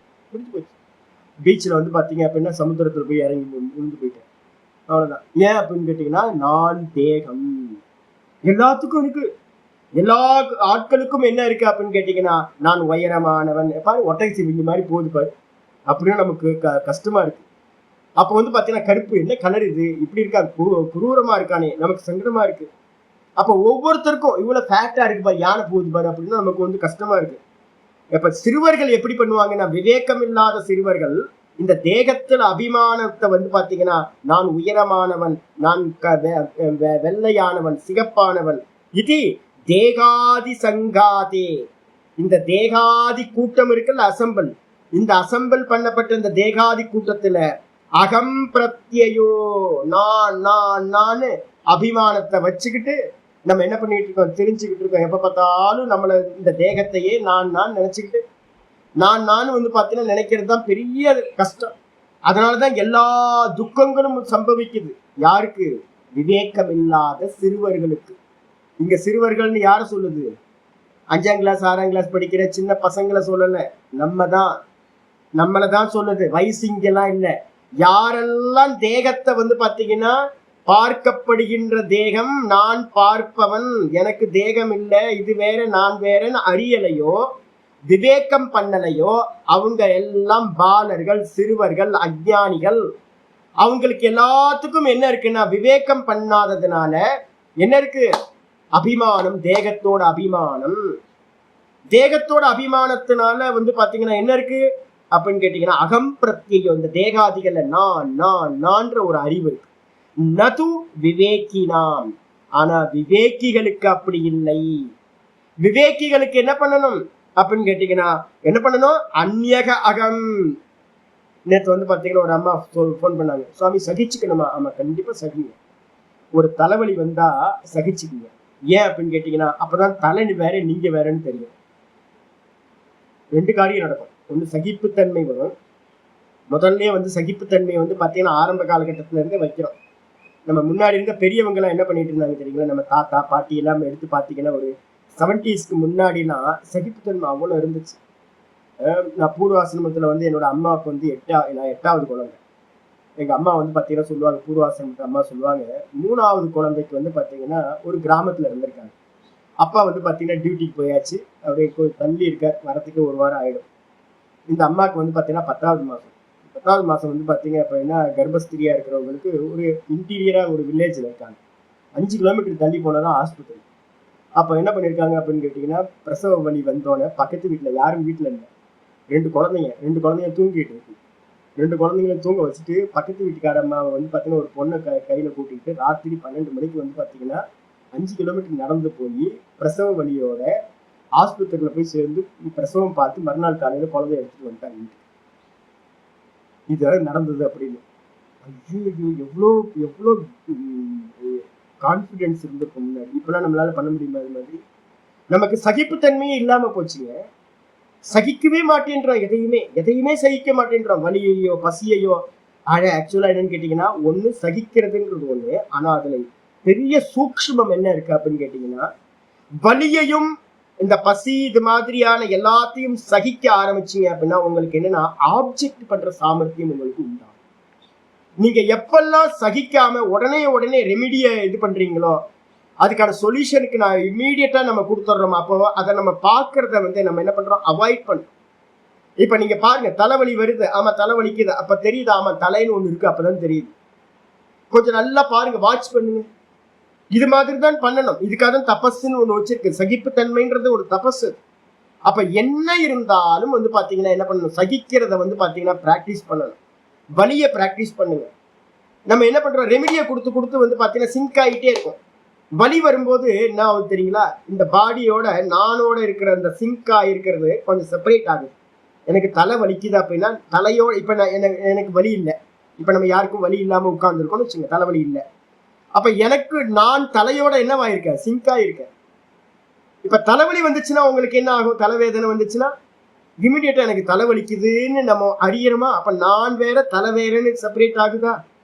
அப்ப பாத்தீங்கன்னா நமக்கு நல்லா தெரியணும், வலி எல்லாமே நமக்கு என்னன்னா வரப்பிரசாதம் பகவான் கொடுக்குற இந்த செப்பரேட் பண்ணி பாக்குறதுக்காக தான் கொடுக்குற. ஆனா நமக்கு பாத்தீங்கன்னா விவேகிகளுக்கு எப்படிப்பட்டது அப்படின்னா, அந்நியக அகம் தேகாதி சங்காதாதி. அப்ப யாரு விவேகம் பண்ணி பண்றானோ அவனுக்கு என்ன இருக்குன்னா, விவேக்கியா இருக்கிறவனுக்கு திரஷ்டாவையும் திருஷ்யத்தையும் விவேகம் பண்றவர்களுக்கு தேகாதி சங்காதாத் அந்நியக அகம். இந்த தேகாதி சங்காதத்திலிருந்து வேறானவன் நான் இந்த தேகாதி கூட்டம் இல்லை. இது பாத்தீங்கன்னா மாறிக்கிட்டே இருக்கிறது, சதா பரிணமிச்சுக்கிட்டே இருக்கு. இது நான் இல்லை, இதை பார்ப்பவன் நான். இது ஞானவதாம் தற்காலே. இந்த விதமா ஞானத்தை உடையவர்களுக்கு யாரும் வானத்துல இருந்துலாம் வராது. சாமி அனுகிரகம் பண்ணுங்க, அனுகிரகத்துக்காக தான் பேசிக்கிட்டு இருக்கோம். இதான் அனுகிரகம். நான் பாத்தீங்கன்னா நீங்க பாத்தீங்கன்னா மோட்சத்தை அடைவீர்கள், அனுகிரகம் எல்லாம் பண்ண முடியாது. நீங்க தான் ப்ராசஸ் சொல்லி கொடுத்து நீங்க தான் பண்ணணும். அதான் அனுகிரகம். கூட சப்போர்ட் எல்லாம் பண்ணலாம். வானத்துல இருந்து பாத்தீங்கன்னா இதெல்லாம் வராது. நம்ம தான் என்ன பண்ணணும், ஒவ்வொன்றுத்தையா இந்திரியங்கள், தேகம், மனசு, புத்தி இதெல்லாம் பார்க்கறதுன்னு ஆப்ஜெக்ட் பண்ற சாமர்த்தியத்தை நம்ம தான் கொண்டு வரணும். யாரு பாத்தீங்கன்னா இந்த ஆப்ஜெக்ட் பண்ணி பண்ணி பண்ணி பண்ணி நான் திரஷ்டான்னு நல்ல ஞானத்தை உடையவன் ஆகிறானோ, இந்த தேகாதிகள் எனக்கு அந்நியமானது, நான் இல்லைன்ற ஒரு ஞானத்தை உடையவங்களா இருக்காங்களோ, தற்காலே அந்த காலத்துல அந்த ஞானத்தை உடையவர்களுக்கு தேகாதி சங்காதி அகம் பிரத்யோ நது பவதி, நாமத்துக்கு பின்னாடி போட்டு அந்த மாதிரி விவேகம் பண்றவங்களுக்கு அந்த க்ஷணத்திலேயே என்ன கிடைக்கும் அப்படின்னு கேட்டீங்கன்னா, நான் இந்த தேகம் இல்லை அப்படின்னு தேகம்ன்ற அறிவு பாத்தீங்கன்னா இந்த தேகாதிகள்ல உண்டாகவே உண்டாகாது. அப்ப ஒரே காரியம் என்ன பண்ணணும் அப்படின்னு கேட்டீங்கன்னா, பிரிச்சு பிரிச்சு பிரிச்சு பிரிச்சு பார்க்கறது தான் பண்ணணும். இப்ப நான் பேசிக்கிட்டு இருக்கேன், இந்த பேசிக்கிட்டு இருக்கிறத நான் பார்த்துக்கிட்டு இருக்கேன், நான் பார்க்கிறேன். நான் பேசிக்கிட்டு இருக்கிறத, இந்த வாய் பேசிக்கிட்டு இருக்கு, நான் பார்த்துக்கிட்டே இருக்கேன். காலையில அபியாசம் பண்ணிக்கிட்டு நான் கொஞ்சம் ஜபத்தை பண்ணிட்டு தியானம் பண்ணிட்டு நான் கிளாஸ்ல உட்காடுறேன். இந்த ஸ்லோகம் பாத்தீங்கன்னா தியான ஸ்லோகம் போகும்போதெல்லாம் நான் என்ன பண்ணிட்டு இருப்பேன் அப்படின்னு கேட்டீங்கன்னா, அது பாட்டுக்கு சொல்லிட்டு இருக்கேன். ஏன் கிளிப்புள்ளதுன்னு இந்த வாய் இந்த மனசுக்கு பாத்தீங்கன்னா சொல்லி வச்சிருக்கு. டெய்லி பாத்தீங்கன்னா இந்த பாடம் சொல்றதுனால தியான ஸ்லோகத்தை அது பாட்டுக்கு சொல்லிட்டு இருக்கு, நான் பாட்டுக்கு பார்த்துக்கிட்டே இருக்கேன். இப்ப பாடம் எடுத்துக்கிட்டு இருக்கேன். யார் எடுத்துக்கிட்டு இருக்கா அப்படின்னு கேட்டீங்கன்னா, பரமஹம்சானந்தான்னு ஒரு இடியட் எடுத்துக்கிட்டு இருக்கான், நான் பார்த்துக்கிட்டு இருக்கேன். ஒரு தாடி வச்சு ஒரு குடிமை வச்சு பேர் பரமஹம்சானந்தான்னு ஒரு சன்னியாசின்னு பேரை வச்சுக்கிட்டு ஒருத்தன் பாத்தீங்க அப்படின்னா ஒரு 80 பேருக்கு பாடம் எடுத்துக்கிட்டு இருக்கான். அப்ப யார் பாக்குறா, நான் பாக்குறேன். யாரை பாக்குறேன், பரமஹம்சானந்தான்ற அந்த உருவத்தை பார்த்துக்கிட்டு இருக்கேன். ஏன், கேமரால இருக்கே, அது ஒரு கேமரா வச்சிருக்கு, அதுக்கப்புறம் ஒரு மானிட்டர் வச்சிருக்கு, கேமராலையும் தெரியுது, இந்த மானிட்டரும் தெரியுது. அப்ப தெரியறது எல்லாம் நான் இல்லை தானே. அப்ப தெரியறதெல்லாம் நான் இல்லை அப்படின்னும் போது பாத்தீங்க அப்படின்னா நல்லா செப்பரேஷன் தெரியுமே உங்களுக்கு. அப்ப இந்த தேகத்துல பாத்தீங்க அப்படின்னா யாரு பிரிச்சறிகிறாங்களோ அந்த க்ஷணத்திலேயே இந்த தேகம் நான்ற அபிமானம் என்ன ஆயிடும், போயிடும். இத நிஷ்டையா கொண்டு வர எல்லா காலத்திலையும் இதை பாத்தீங்கன்னா 24 மணி நேரமும் இந்த தேகத்தோட இருக்கிற செப்பரேஷனை சித்தப்படுத்தி வச்சுக்கணும். இதுக்கப்புறம் தஸ்மாத் ஆகையினால் மித்யா பிரத்ய அபாவே அபாவாத்.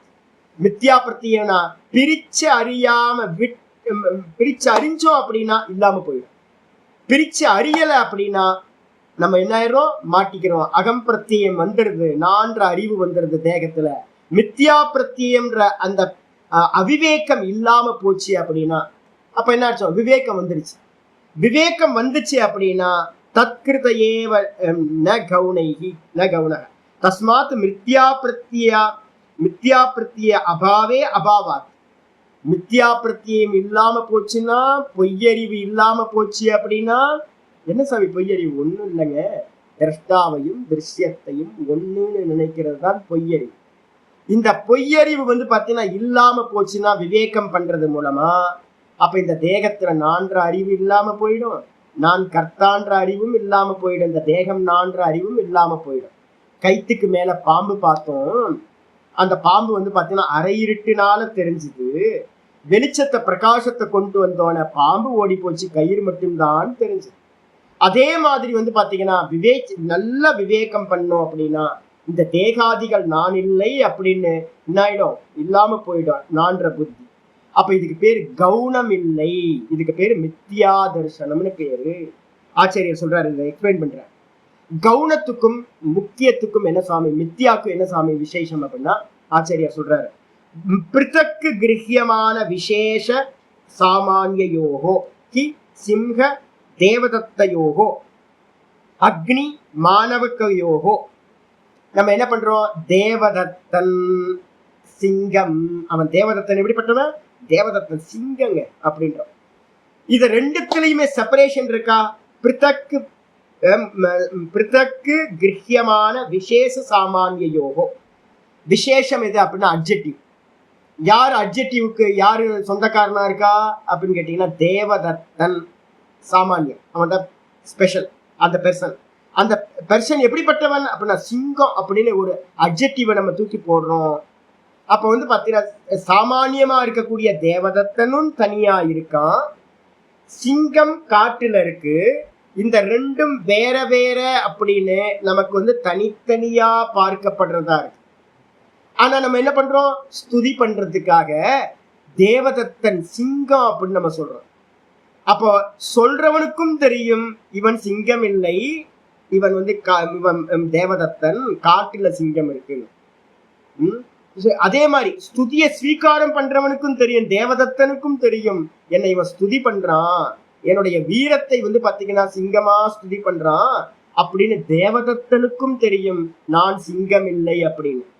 அப்போ அட்ஜெக்டிவையும் சாமானியத்தையும் நம்ம என்ன பண்றோம், ரெண்டு பேத்துக்குமே தெரிஞ்சு பிரத்யட்சமா அறியப்படுறதா இருக்கு.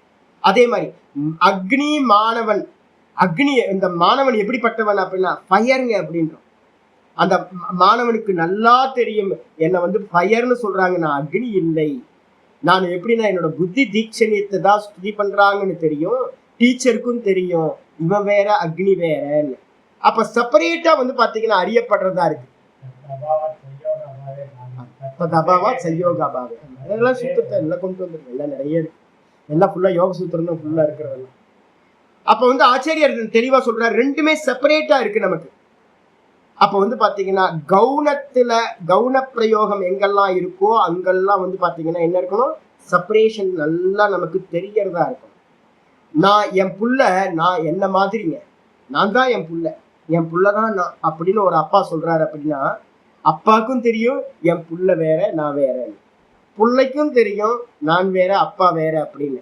ஆனா அப்பாவுக்கு என்ன இருக்கும், அந்த பாண்டேஜ் இருக்கிறதுனால அவர் என்ன பண்றாரு, அப்பா புள்ளன்ற பந்தத்துல இருக்கிறதுனால என் புள்ள நான் தான், என் பிள்ளைக்கு கொடுத்தாலும் சரி என்கிட்ட கொடுத்தாலும் சரி, எனக்கு அனுபவிச்சாலும் சரி என் புள்ள அனுபவிச்சாலும் சரி ரெண்டும் ஒண்ணுதான் அப்படின்னு அப்பாவும் அம்மாவும் நினைக்கிறாங்க. அப்ப அதுக்கு என்ன பேரு அப்படின்னா கவுனம் அப்படின்னு பேரு. அப்போ எந்த இடத்தெல்லாம் ரெண்டு செப்பரேட்டா தெரியுதோ அந்த இடத்துல கவுனம்னு எடுக்கணும், எந்த இடத்துல செப்பரேஷன் தெரியாம இருக்கோ அந்த இடத்துல மித்தியான்னு எடுக்கணும். கயிறு தெரியும் போது பாம்பு தெரியுமா, பாம்பு தெரியும் போது கயிறு தெரியுமா, ஏதாவது ஒண்ணுதான் தெரியும். கயிற்றுக்கு மேல நம்ம பாம்பை பார்க்கணும், அப்ப கயிறு தெரியாது. கயிறு எப்ப பாம்பு தெரியலையோ அப்பதான் வந்து பாத்தீங்கன்னா கயிறு தெரியும், கயிறு தெரிஞ்சிச்சுன்னா பாம்பு தெரியாது. அப்ப நம்ம வந்து பாத்தீங்கன்னா அஜ்ஞான காலத்துல என்ன பண்றோம், கயிற்றுக்கு மேல பாம்பை பார்க்கிறோம், ஏதாவது ஒண்ணுதான் தெரியும். அப்ப ஒண்ணு தெரிஞ்சது, ஒன்னை மறைச்சு ஒண்ணு தெரியுது அப்படின்னா அதுக்கு பேர் ஒன்னை மறைச்சு ஒண்ணு தெரியுது அப்படின்னா அதுக்கு பேரு தான் மித்தியான்னு பேரு. சிப்பிக்கு மேல சிப்பிய மறைச்சு வெள்ளிய பார்க்கிறோம், காணல் ஜலத்தை வந்து பாத்தீங்கன்னா பார்க்கிறோம், இது எல்லாம் வந்து பாத்தீங்கன்னா என்ன பேரு, மித்தியா தரிசனம்னு பேரு.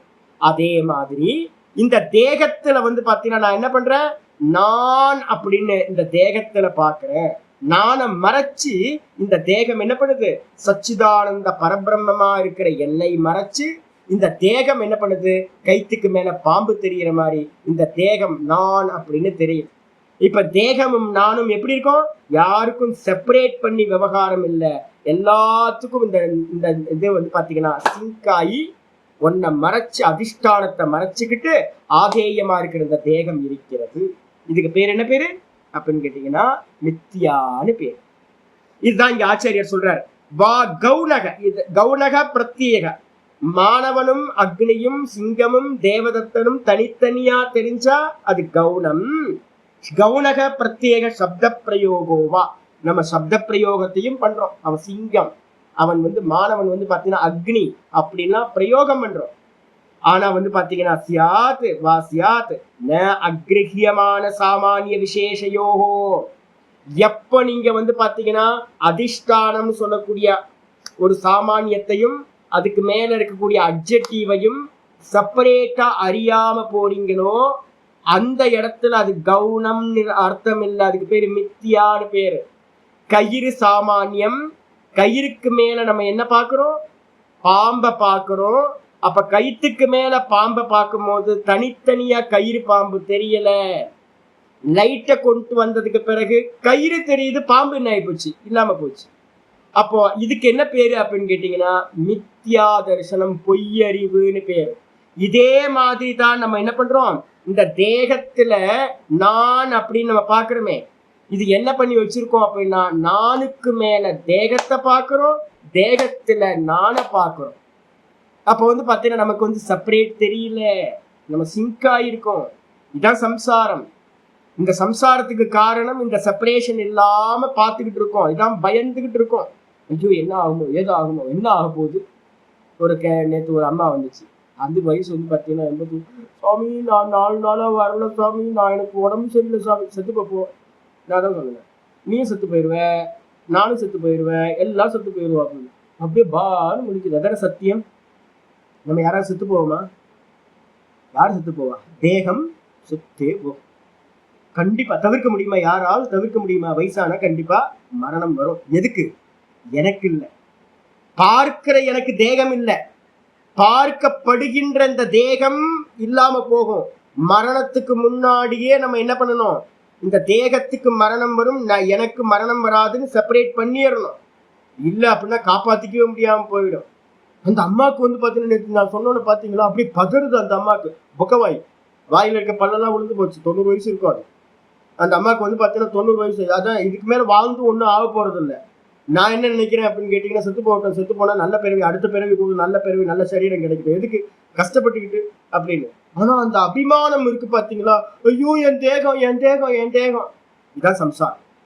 எல்லா மனிதர்களுக்கும் எல்லா ஜீவராசிகளுக்கும் வந்து பாத்தீங்கன்னா இந்த நான் அப்படின்றது இந்த தேகத்தோட என்ன இருக்கு, விசேஷனம் சாமானியம்ன்றது வந்து பாத்தீங்கன்னா தெரியாம ரெண்டுத்தையும் ஒன்னாக்கி கலந்து கட்டி வச்சிருக்கோம். இதுதான் வந்து பாத்தீங்கன்னா மித்யா தரிசனம் அப்படின்னு பேரு. ஆனா சொல்றாரு ஆச்சாரியர், எத்து உக்தம். இத சொன்னதுக்கு பிறகு அப்போ வந்து பூர்வ பக்ஷி யாரு சொல்லிருந்தா? கர்மகாண்டி. கர்மகாண்டி என்ன பண்றான்? சொர்க்கத்துக்கு போறது வந்து முக்கிய ஆத்மா, இங்க தேகம் வந்து பாத்தீங்கன்னா கவுனாத்மான்னு அவன் வந்து பாத்தீங்கன்னா சொல்லியிருந்தான். எதை வச்சு சொன்னா? ஸ்ருதி பிரமாணம். வேதத்துல சொல்லுது இல்ல, சொர்க்க காமோ யஜேத, சொர்க்கத்தில் ஆசை உள்ளவன் யஜ்ஞத்தை செய்யட்டும். அக்னிஹோத்திரம் ஜுகியாத் சொர்க்க காமஹா, சொர்க்கத்தில் ஆசை உள்ளவன் அக்னிஹோத்திரத்தை செய்யட்டும், யஜ்யம் பண்ணட்டும், தானம் பண்ணட்டும், நிறைய புண்ணிய கர்மங்கள் எல்லாத்தையும் பண்ணட்டும் அப்படின்னு சொல்லுது. அப்போ நிறைய கர்மங்களை பண்ண சொல்லுதா? ஆமா பண்ண சொல்லுது. அப்ப சாஸ்திரமே என்ன பண்ணுது அப்படின்னு கேட்டீங்கன்னா ரெண்டு விஷயத்தை ஸ்வீகாரம் பண்ணுது. ஒன்னு கவுனாத்மா தேகம், ஒன்னு முக்கிய ஆத்மா பரலோகத்துக்கு போற ஆளு அப்படின்னு அவன் சொல்லியிருந்தான். பூர்வபக்ஷிகளோட கர்மகாண்டிகளோட மனசு வந்து இதான் சித்தாந்தம். எந்த வேத பண்டிதர்கிட்ட போனீங்கனாலும் அவங்களுக்கு வந்து பாத்தீங்கன்னா என்ன இருக்கும்? இந்த தேகம் போயிடும் தெரியும், கண்டிப்பா இந்த தேகத்துக்கு வேறானவன் நான் தெரியும். அப்ப நான் எங்க போறேன்? நான் சொர்க்கத்துக்கு போறேன் அப்படின்னு எல்லாரும் சொல்லுவாங்க. அப்ப ரெண்டு ஆத்மாவை வந்து பாத்தீங்கன்னா கர்மகாண்டிகள் எல்லாரும் நினைக்கிறாங்க. இந்த லோகத்துல இருக்க புண்ணியாத்மாக்கள் எல்லாரும் இதான் நினைச்சுக்கிட்டு இருக்காங்க. ஆச்சாரியர் சொல்றாரு, எத்து உக்தம் ஸ்ருதி பிராமான்யாதிதி. ஸ்ருதி பிராமான்யம்னா என்ன அர்த்தம்? வேதத்தோட பூர்வ பாகத்தை பிரமாணமா வச்சுக்கிட்டு நம்ம அப்படி எடுத்துக்கலாம். வேதமே சொல்லுது இல்ல, நீ சொர்க்கத்துக்கு போவன், வேதம் தானே சொல்லுது. வேதமே சொல்லுது இந்த தேகம் எரிச்சிருவாங்க, பிரேதாகினி கோத்திரம் பண்ணி சுவாகா பண்ணிடுவாங்க, எரிச்சு சாம்பல் ஆயிடும். உன் புள்ள வந்து பாத்தீங்கன்னா உன்னோட அஸ்தியை கொண்டு போயிட்டு ராமேஸ்வரத்துலயோ இல்ல கங்காலேயோ கிடைச்சிருவான். அப்ப நீ எங்க போவ? நீ வந்து பாத்தீங்கன்னா புண்ணியம் பண்ணியிருந்தனா சொர்க்கத்துக்கு போயிடுவ. அப்ப ஸ்ருதி சொல்லுது, வேதம் சொல்லுது. வேதமே வந்து பாத்தீங்கன்னா சொல்லுது என்னன்னு கேட்டீங்கன்னா தேகம் கவுனாத்மா, முக்கிய ஆத்மா வந்து பாத்தீங்கன்னா சொர்க்கத்துக்கு டிராவல் பண்றது அப்படின்னு. அப்ப வேத பிரமாணம் இருக்கே சுவாமி அப்படின்னு கேட்டீங்கன்னா என்ன அப்படின்னா அப்படி இல்லையப்பா. என்ன அப்படின்னு கேட்டீங்கன்னா தத்து பிராமான்யஸ்ய அதிருஷ்ட விஷயத்துவாத். இந்த விஷயத்தை ஹைலைட் பண்ணிங்க. என்ன காரணம் அப்படின்னு கேட்டீங்கன்னா ரொம்ப முக்கியமான விஷயம். நான் ஏற்கனவே உங்களுக்கு சொல்லியிருக்கேன், கர்மகாண்டிகள் எல்லாமே வந்து 8th டிராப் அவுட். மனசுல வச்சுங்க. ஒரு கோர்ஸ் வந்து எம்ஏ வரைக்கும் படிக்கணும்னு வச்சுங்களேன். எம்ஏ வரைக்கும் ஃபுல்லா ஒரு கோர்ஸ் பண்ணணும். ஒருத்தன் வந்து 8ஆம் கிளாஸ்லயே என்ன பண்ணிட்டான், படிப்பை நிப்பாட்டிட்டான் பாதி.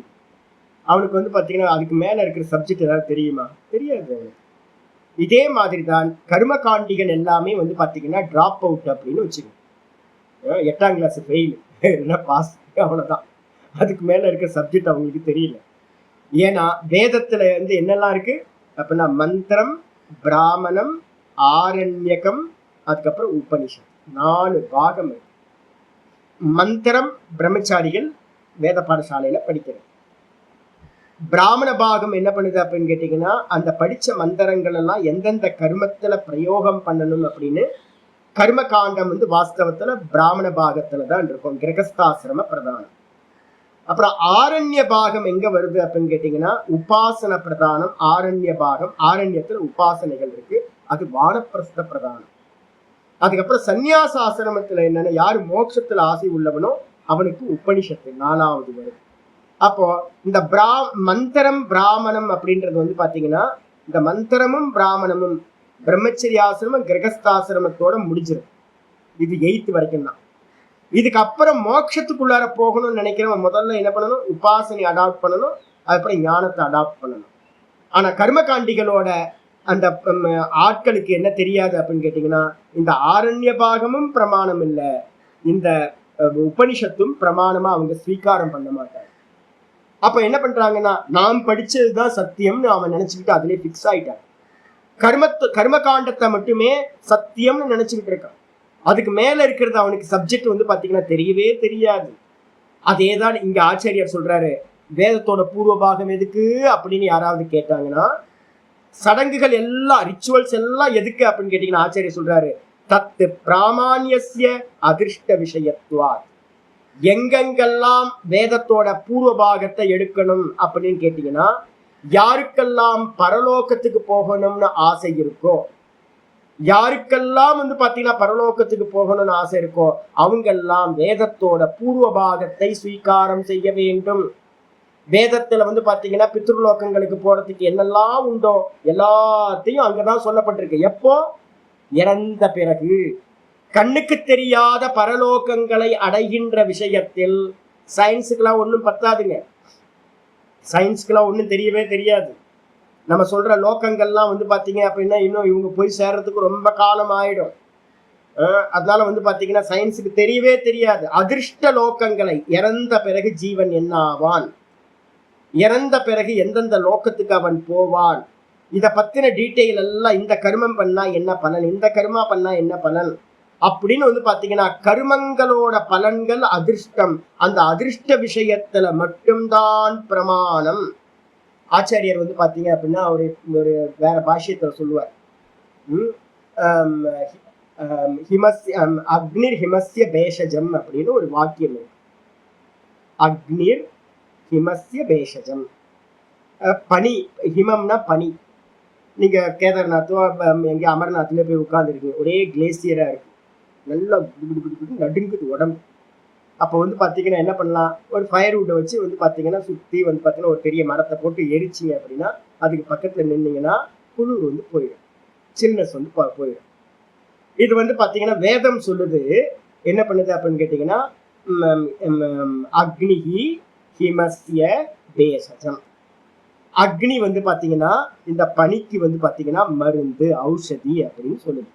ஏன் இது கிராமத்துல இருக்கிறவனுக்கு தெரியாதா? வேதம் படிச்சதுன்னு தெரியுமா?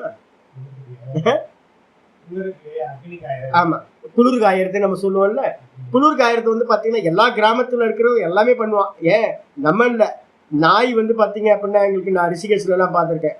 நாய் குரங்குலாம் வந்து பாத்தீங்கன்னா நாங்க என்ன பண்ணுவோம், டிசம்பர் மாசத்துல ஜனவரி டிசம்பர்ல வந்து ஒரு பெரிய ஆசிரமத்துல என்ன பண்ணுவோம், ஒரு பெரிய மரத்தெல்லாம் வெட்டி கொண்டு வந்து எரிக்க ஆரம்பிச்சோம். அப்படியே நெருப்பா எரிஞ்சுக்கிட்டு இருக்கோம். குளிர் காயறது யாரெல்லாம் காய்வா அப்படின்னா நாங்க ஒரு 4 பேர் உட்கார்ந்துருக்கோம். குரங்குலாம் அந்த லங்கூர்னு சொல்லுவோம், பெரிய குரங்கு, அதெல்லாம் வந்து பாத்தீங்கன்னா அந்த அக்னியை சுத்தி உட்கார்ந்துருக்கோம். நாங்க வளர்க்குற நாயெல்லாம் கூட வந்து பாத்தீங்கன்னா அந்த அக்னிக்கு பின்னாடி நாங்க எந்திரிச்சு போனதுக்கு பிறகு கூட நாயெல்லாம் கூட வந்து பாத்தீங்கன்னா பக்கத்துல உட்கார்ந்துருக்கோம். அப்ப வந்து பாத்தீங்கன்னா வேதம் படிச்சாதான் தெரியுமா, வேதம் படிச்சாதான் வந்து பாத்தீங்க அப்படின்னா அக்னி வந்து பாத்தீங்கன்னா குளிருக்கு வந்து மருந்து அப்படின்னு அப்பதான் தெரியுமா? அப்ப நான் பிரத்யட்சமா தெரியும். அப்ப இது வந்து பாத்தீங்கன்னா வேதம் வந்து பாத்தீங்கன்னா இந்த விஷயத்துக்காக இல்லை. அப்ப வேதம் எதுக்கு பிரமாணம் அப்படின்னு கேட்டீங்கன்னா வேதத்தோட பூர்வபாகம், வேதத்தோட பூர்வபாகம் திரும்ப திரும்ப சொல்றேன், வேதத்தோட பூர்வபாகமா இருக்கிற கர்மகாண்டம் அதிர்ஷ்ட லோகங்களை பரலோகங்களை அடைவதற்கு நமக்கு பிரமாணம்.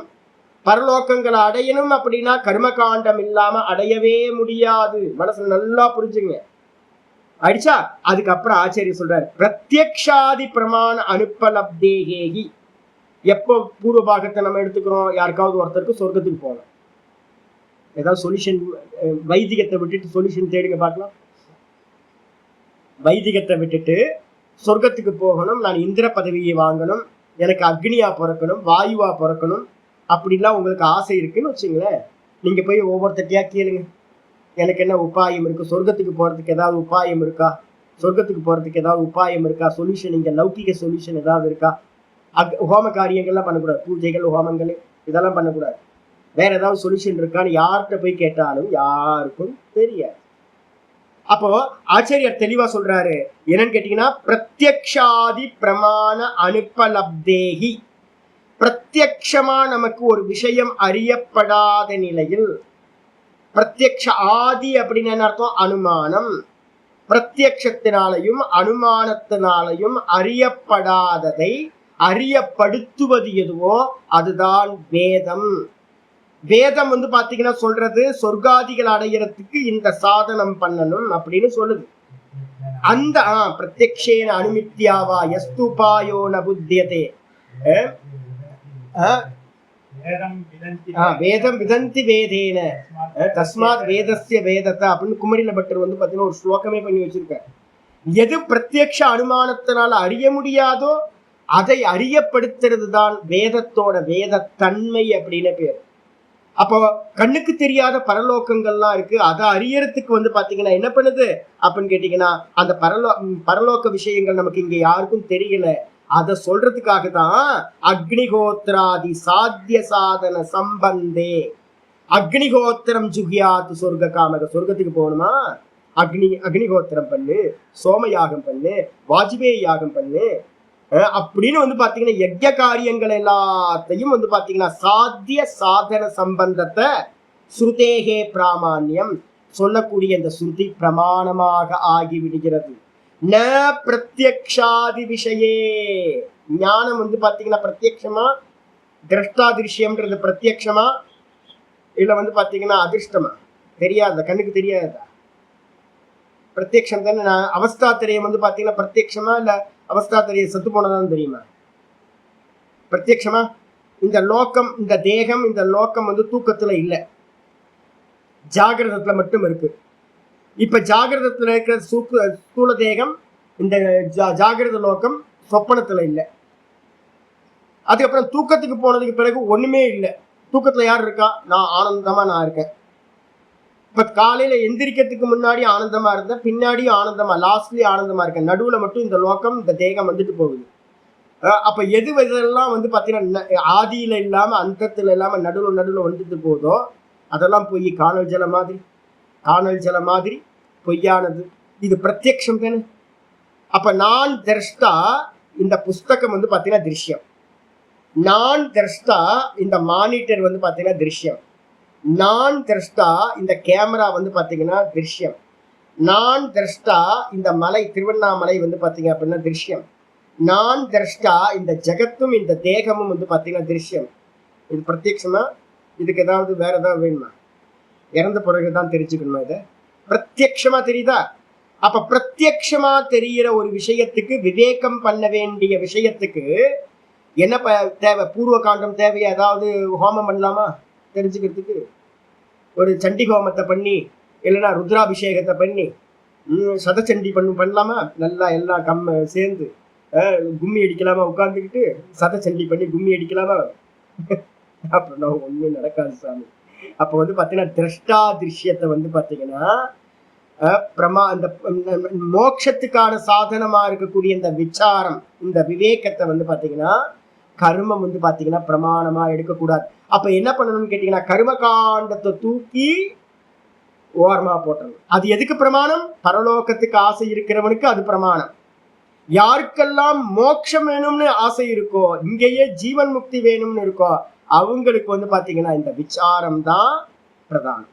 ஆச்சாரியார் சொல்றாரு என்னன்னு கேட்டீங்கன்னா, பிரத்யக்ஷாதி விஷயே, பிரத்யக்ஷமா அறிகின்ற விஷயத்தில் அதிர்ஷ்ட தர்ஷனார்த்தத்துவாத் பிரமாணஸ்ய, இந்த பிரத்யக்ஷமா இருக்கிற விஷயத்துல பாத்தீங்கன்னா நது பிரத்யக்ஷ விஷயம், பிரத்யக்ஷமா அறிகிற விஷயத்துல எது பிரத்யக்ஷம், நான் சொன்னேன்ல அக்னிஹி ஹிமஸ்ய பேசஜம்.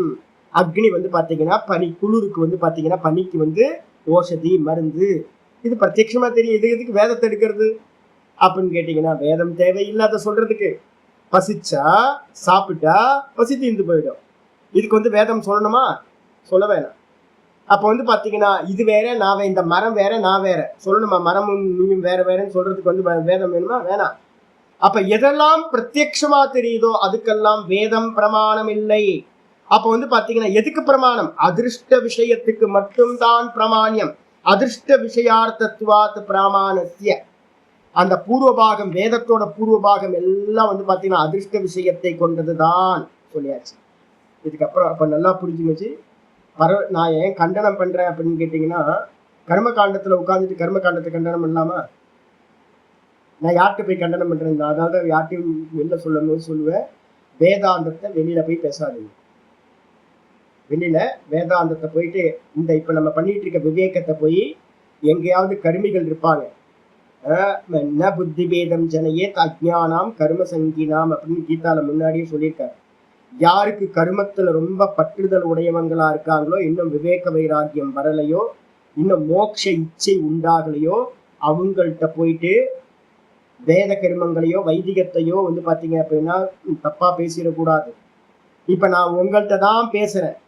உங்கள்கிட்ட மட்டும்தான் வந்து பாத்தீங்கன்னா இந்த விசாரம் பண்ணும்போது கர்மகாண்டத்தையும் கர்மகாண்டிகளையும் நான் வந்து பாத்தீங்கன்னா நிந்தா பண்றதெல்லாம் நடக்கும். எதுக்கு அப்படின்னு கேட்டீங்கன்னா மோட்சம் தராதுன்றதுக்காக. அப்ப வந்து பாத்தீங்கன்னா பரலோகத்துல ஆசைப்படுறவங்களுக்கு புண்ணியத்தை அடையணும், பரலோகத்தை அடையணும்னு ஆசைப்படுறவங்களுக்கு எல்லாத்துக்கும் வேதம்தான் பிரமாணம், பூர்வபாகம். அப்ப நமக்கு என்ன பிரமாணம்? அப்படின்னா நமக்கு பிரமாணம் வந்து பாத்தீங்கன்னா வேதத்தோட உத்தர காண்டம், எது உபனிஷதம் தான் நமக்கு வந்து பாத்தீங்கன்னா பிரமாணம். ஆச்சாரி சொல்ற தஸ்மாத், அடுத்த பேஜ். ஆகையினால் ஒரு முடிவுக்கு வந்துருங்க. ந திருஷ்ட மித்யா ஞான நிமித்தஸ்ய அகம் பிரத்யேயஸ்ய தேகாதி சங்காதே கௌணத்துவம் கல்பயித்தும் சக்கியம். கன்க்ளூஷன் வர தஸ்மாத், ஆகையினால் ந திருஷ்ட மித்யா ஞான நிமித்தஸ்ய. மித்யா ஞானம்னு என்ன அர்த்தம்? பொய்யறிவு. பொய்யறிவு என்ன அர்த்தம்? பிரிச்சு பார்க்காம ஒன்னா பார்த்தோம்னா அது பேர் பொய்யறிவு பேர். கைத்துக்கு மேல பாம்பு, சிப்பிக்கு மேல வெள்ளி, தேகத்துல நான், நானுக்கு மேல தேகம், இதெல்லாம் மித்தியா ஞானம். இந்த மித்தியா ஞானம் வந்து பாத்தீங்க அப்படின்னா கொஞ்சம் நல்லா தெரியுது இல்லை? எதெல்லாம் திருஷ்யமா இருக்கோ அதெல்லாம் அனாத்மா. திருஷ்யம் சர்வம் அனாத்மா சியாத். எதெல்லாம் திருஷ்யமா இருக்கோ அதெல்லாம் நான் இல்லை, நான் இல்லை, நான் இல்லை. இந்த மானிட்டர் நான் இல்லை, பார்க்கப்படுவது. இந்த புஸ்தகம் நான் இல்லை, பார்க்கப்படுவது. இந்த டேபிள் நான் இல்லை, பார்க்கப்படுவது. இந்த ஃபேன் நான் இல்லை, பார்க்கப்படுவது. இந்த வீடு நான் இல்லை, பார்க்கப்படுவது. இந்த மலை நான் இல்லை, பார்க்கப்படுவது. இந்த தேகம் நான் இல்லை, பார்க்கப்படுவது. கரெக்டு தானே? தேகம் பார்க்கணும். ஆமா, கண்ணாடிக்கு முன்னாடி நின்று பாக்குறீங்களா? கையாலேயே பாக்குறேன். இந்த கை தெரியுது, என் முகம் தெரியுது, என் கொண்டை தெரியுது, இந்த தாடி தெரியுது, என் பாடி ஃபுல்லா நான் பாக்குறேன். அப்ப நான் இல்லை, சிம்பிள் தானே இது? அப்ப வந்து பாத்தீங்கன்னா பிரத்யட்சமா நமக்கு வந்து பாத்தீங்கன்னா தெரியுது இல்ல? ஆனா நம்ம என்ன பண்ணிட்டோம்? பிரத்யட்சமா நம்ம என்ன பண்ணிட்டோம்? நடித்து சேர்த்து வச்சிட்டோம். அப்ப நம்மளோட மித்தியா ஞானம் வந்து பாத்தீங்கன்னா திருஷ்ட மித்தியா ஞான நிமித்தசிய, பார்க்கப்படுவதா இருக்கிற இந்த பொய்யறிவு இருக்குல்ல, இதை நிமித்தமா வச்சுக்கிட்டு தான், இந்த பொய்யறிவை நிமித்தமா வச்சுக்கிட்டு தான் விவேகம் பண்ணாததுனால, பிரிச்சு அறியாததுனால என்ன பண்றோம்? அகம் பிரத்யேயஸ்ய தேகாதி சங்காதே, இந்த தேக முதலிய கூட்டத்துல நான் நான் நான் நம்ம வந்து பாத்தீங்கன்னா பிரிச்சு பார்க்காம நான்ற புத்தி வைக்கிறோம். இது வந்து பாத்தீங்கன்னா ந கவுனத்துவம் கல்பயிதும் சக்கியம். இது கவுனம்னு சொல்ல முடியாது. ஏன் அப்படின்னா ரெண்டுத்தையும் சிங்க் பண்ணிடணும். கவுனத்துல செப்பரேட் இருக்கும். சிங்கம் வேற, தேவதத்தன் வேற, அக்னி வேற, மாணவன் வேற. அதே மாதிரி நான் வேற, தேகம் வேறன்னு உங்களுக்கு இருந்துச்சு அப்படின்னா அது கவுனம்னு சொல்லலாம். ஆனா வந்து பாத்தீங்கன்னா நம்ம ஒரு வீட்டுக்கு பண்றோம், ஒரு வீடு வந்து பாத்தீங்கன்னா ஒர்க் பண்ணிட்டு இருக்கோம், பில்ட் பண்ணிட்டு இருக்கோம். நிறைய வந்து பாத்தீங்கன்னா கொத்தனார், மேஸ்திரி எல்லாம் சேர்ந்து, நிறைய பேர் ஒர்க்கர்ஸ் எல்லாம் சேர்ந்து பில்டிங் கட்டிட்டு இருக்காங்க. ஒருத்தர் வராரு, வந்தோடனே யார் வீடு இது அப்படின்னா, யார் வீடு கட்டிட்டு இருக்கா அப்படின்னு, நான் தான் வீடு கட்டிட்டு இருக்கேன் அப்படின்னு ஓனர் சொல்றாரு. ஓனர் என்ன சொல்றாரு? நான் தான் வீடு கட்டிட்டு இருக்கேன் அப்படின்னு. நீ எங்கேயா வீடு கட்டுற? நான் புது வீடு கட்டிட்டு இருக்கேங்க. நம்ம அப்படிதானே பிரயோகப்படுத்துறோம். நம்ம புது வீடு கட்டிக்கிட்டு இருக்கோம். இப்ப கேள்வி வருது, நான் கட்டுறேன். நான் கட்டுறல, இந்த சித்தாரு, கொத்தனாரு, மேஸ்திரி எல்லாம் சேர்ந்து வந்து பாத்தீங்கன்னா வீடு கட்டுறாங்க. இப்ப நீங்க வந்து ஓனர். இப்ப என்னன்னா உங்களுக்கு பேரு முக்கிய கர்த்தா, அவங்க எல்லாம் வந்து கவனக்கர்த்தா. இந்த 2 பேர். இதே மாதிரி ஞானி புருஷர்கள்ட்ட என்ன இருக்கும் தெரியுங்களா உங்களுக்கு? ஞானி புருஷர்கள்ட்ட ரொம்ப செப்பரேஷன் இருக்கும். நான் வேற, இந்த தேகம் வேற, இது கவுனம், நான் முக்கியம் அப்படின்னு இருக்கும். ஆனா நம்ம 2 பேத்துக்கும் எப்படி இருக்கு? நம்ம எல்லாம் எல்லாத்துக்கும் எப்படி இருக்கு? நான் வேற தேகம் வேறன்னு நமக்கு யாருக்கும் செப்பரேஷன் இல்லை. 2 சிங்கா இருக்கும். இது பிரத்யட்சமா இருக்கா அப்படின்னா எல்லா ஜீவர்களுக்கும் பிரத்யட்சம். நான் எப்ப பார்த்தாலும் நான் சொல்லிட்டு இருக்கோம்ல, தேகத்திலேயே நமக்கு சிங்கா இருக்குமே, இது பிரத்யட்சம் இல்ல. அப்ப இதுக்கு பேர் கௌனம் இல்ல, இதுக்கு பேர் என்ன பேரு? மித்தியான்னு பேரு, பொய்யறிவுன்னு பேரு. ஒண்ணுக்கு மேல ஒன்ன பார்த்தா பொய்யறிவு, 2த்தையும் தனித்தனியா பாத்தீங்கன்னா கவுனம். அப்ப வந்து பாத்தீங்கன்னா நம்மள்ட்ட இருக்கிறதெல்லாம் பொய்யறிவை வச்சுக்கிட்டு இருக்கிறது, இதை கவுனம்னு கல்பனா பண்ண முடியாதுன்னு சொல்லியாச்சு. அது அப்புறம் ஆச்சரியர் சொல்ற நகி ஸ்ருதி சதம் அபி. ஆச்சரியர் ரொம்ப நல்ல எக்ஸாம்பிள் சொல்ற. நூற்றுக்கணக்கான ஸ்ருதிகளும் கூட, நூற்றுக்கணக்கான அவன் பூர்வ பக்ஷி என்ன பண்றான் அப்படின்னு கேட்டா 8வது டிராப் அவுட்னு சொன்னல, 8th drop out. 8th drop out ஆனவன் வந்து பாத்தீங்கன்னா அங்கேயே நிப்பான். வேதம் சொல்லியிருக்கு, வேதம் சொல்லியிருக்கு, வேதம் சொல்லியிருக்கு, பரலோகத்துக்கு போகணும், சொர்க்கத்துக்கு போகணும்னு வேதம் சொல்லியிருக்கு, நிறைய கர்மகாண்டத்தை விதிச்சிருக்கு. அப்போ அவன் சொல்றான் என்னன்னு கேட்டீங்கன்னா, முட்டாளே, கர்மகாண்டியை பார்த்து ஆச்சாரியர் சங்கரர் சொல்றார், முட்டாள், மூர்க்கனை. ஆயிரக்கணக்கான நூற்றுக்கணக்கான ஸ்ருதி மந்திரங்கள், வேத மந்திரங்கள் சொன்னாலும் கூட ஷீதக அக்னிஹி அப்பிரகாசோவா இது, அக்னி வந்து பாத்தீங்க அப்படின்னா குளிர்ச்சியாக இருக்கும், அக்னி வந்து பாத்தீங்கன்னா டார்க்கா இருக்கும், பிரகாசம் இல்லாமல் இருக்கும் அப்படின்னு 1000 வேத மந்திரங்கள் சொன்னாலும் கூட அது இதி புருவத்து நகி பிரமாணியம் உபைத்திய, அதை பிரமாணமா ஸ்வீகாரம் செய்ய மாட்டோம். அப்ப 1000 வேத மந்திரங்கள் சொன்னாலும் கூட அக்னி சுடாது, அக்னி பிரகாசம் இல்லாதது, அக்னி சில்லுன்னு இருக்கும் அப்படின்னு வேத மந்திரங்கள் 1000 சொன்னாலும் அந்த 1000 மந்திரத்தையும் பிரத்யக்ஷ பிரமாணத்துக்கு விரோதமா இருக்கு. அதனால தூக்கி என்ன பண்ணலாம்? தூக்கி வந்து பாத்தீங்கன்னா கடல்ல தூக்கி போடுங்க, குப்பை தொட்டியில தூக்கி வேதத்தை போய் போடுங்க. அப்ப வந்து பாத்தீங்கன்னா ஒருவேளை ப்ரூயாத், ஒருவேளை அந்த வேத மந்திரங்கள் அப்படி சொல்லுது அப்படின்னா அக்னிகி ஷீதா அக்னிகி அப்பிரகாசோவா இது, ஒருவேளை வேத மந்திரங்கள்ல எங்கேயாவது அக்னி குளிர்ச்சியா இருக்கும், அக்னி வந்து பாத்தீங்கன்னா பிரகாசம் இல்லாமல் இருக்கும் அப்படின்னு எங்கேயாவது சொல்லுது அப்படின்னா ததாபி அதாபி, பிறகு எப்படி அர்த்தம் எடுக்கணும் அதுக்கு அப்படின்னு கேட்டா, வேதம் வந்து பாத்தீங்கன்னா சுவாச காத்து. யாரோட சுவாச காத்து? ஈஸ்வரனோட சுவாச காத்து. அப்ப ஈஸ்வரனோட சுவாச காத்து வந்து பாத்தீங்கன்னா சர்வஜ்ய தன்மை உடையது. அப்ப அதுக்கு என்ன தாற்பயம் அப்படின்னா, அது மாதிரி ஒரு ஸ்டேட்மெண்ட், பிரத்யக்ஷத்துக்கு விரோதமா ஒரு ஸ்டேட்மெண்ட் எங்கேயாவது வேதத்துல இருக்கு அப்படின்னா அதுக்கு அர்த்தத்தை வந்து பாத்தீங்கன்னா வேற ஒரு அர்த்தாந்தரம் ஸ்ருதேகே விவக்ஷிதம் கல்பியம், ஸ்ருதிக்கு வந்து பாத்தீங்கன்னா வேறு ஒரு அர்த்தத்தை சொல்றதுக்காகத்தான் இது சொல்லுது அப்படின்னு டீச்சருக்கு தெரியும்.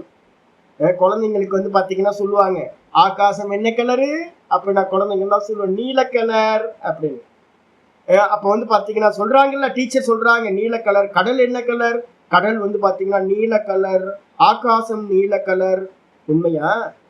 சொல்லி கொடுக்குற டீச்சருக்கே நல்லா தெரியும். ஆனா வந்து பாத்தீங்கன்னா 3ஆம் கிளாஸ் 2ஆம் கிளாஸ் குழந்தைங்களுக்கு அப்படிதான் சொல்லி தரணும். அப்ப வந்து பாத்தீங்கன்னா இதே மாதிரி தான் வந்து பாத்தீங்கன்னா ஒரு வேதம் வந்து பாத்தீங்கன்னா 8ஆம் கிளாஸ்ல படிக்கிற பையனுக்கு வந்து பாத்தீங்க அப்படின்னா புத்தி மலர்ச்சி அவ்வளவுதான் கர்மகாண்டிகளுக்கு. உலகத்துல இருக்கிற 80% பீப்புள் வந்து பாத்தீங்க அப்படின்னா கர்மத்துல பற்றுடைய அஜ்ஞானிகள் தான். அப்ப அவங்களுக்காகத்தான் கர்மகாண்டம் என்ன பண்ணுது அப்படின்னு கேட்டீங்கன்னா, நீ புண்ணியம் பண்ணி இந்த ஹோமம் பண்ணி பரலோகத்துக்கு போவ அப்படின்னு சொல்லுது ஒழிய அது அப்சல்யூட்டா இருக்கணும்ன்ற அவசியம் இல்லை. அப்ப வேதம் சொல்றது எல்லாமே எதுக்கு அப்படின்னு கேட்டா எதிர்க்க இருக்கிற அதிகாரிகளை வச்சுக்கிட்டு தான் சொல்லுது ஒழிய அது அப்சல்யூட் இல்லவே இல்லை. அதுக்கு வேற ஒரு அர்த்தத்தை கல்பனை பண்ண வேண்டும். அது மட்டும் இல்ல, ஆச்சாரியர் சொல்றார் கல்பியம் பிரமாண்ய அந்நியதா அனுப்பப்பத்தேகே. அது மட்டும் இல்லாம வேற ஏதாவது ஸ்ருதி வந்து பாத்தீங்கன்னா பிரத்யக்ஷத்துக்கு விரோதமா சொல்லுது அப்படின்னா என்ன ஆகும்? வேற ஒரு ஸ்ருதியோட அதுக்கு விரோதம் சம்பவிக்கும். அது மட்டும் இல்ல, வேதமே சில இடங்கள்ல வந்து பாத்தீங்கன்னா அக்னி உஷ்ணமா இருக்கும் சொல்லுதுன்னு வச்சுங்க, இன்னொரு இடத்துல வந்து பாத்தீங்கன்னா அக்னி சீத்தமா இருக்குன்னு சொல்லிச்சுன்னா தனக்குள்ளாரியே சுவச்சனத்திலேயே விரோதம் வந்துடுமா? அப்ப வந்து பாத்தீங்கன்னா பிரத்யக்ஷ பிரமாணத்தோடையும் விரோதம் ஆயிடும், தன்னோட வச்சனத்தோடையும் விரோதம் ஆயிடும். அத வேதம் செய்யவே செய்யாது. அப்ப வேதம் எங்கேயாவது முரண்பட்ட கருத்துக்கள் இப்ப மனசுல வச்சுங்க, கொஸ்டின் பண்ணவே கூடாது. வேதத்துல கொஸ்டின் பண்ணவே கூடாது.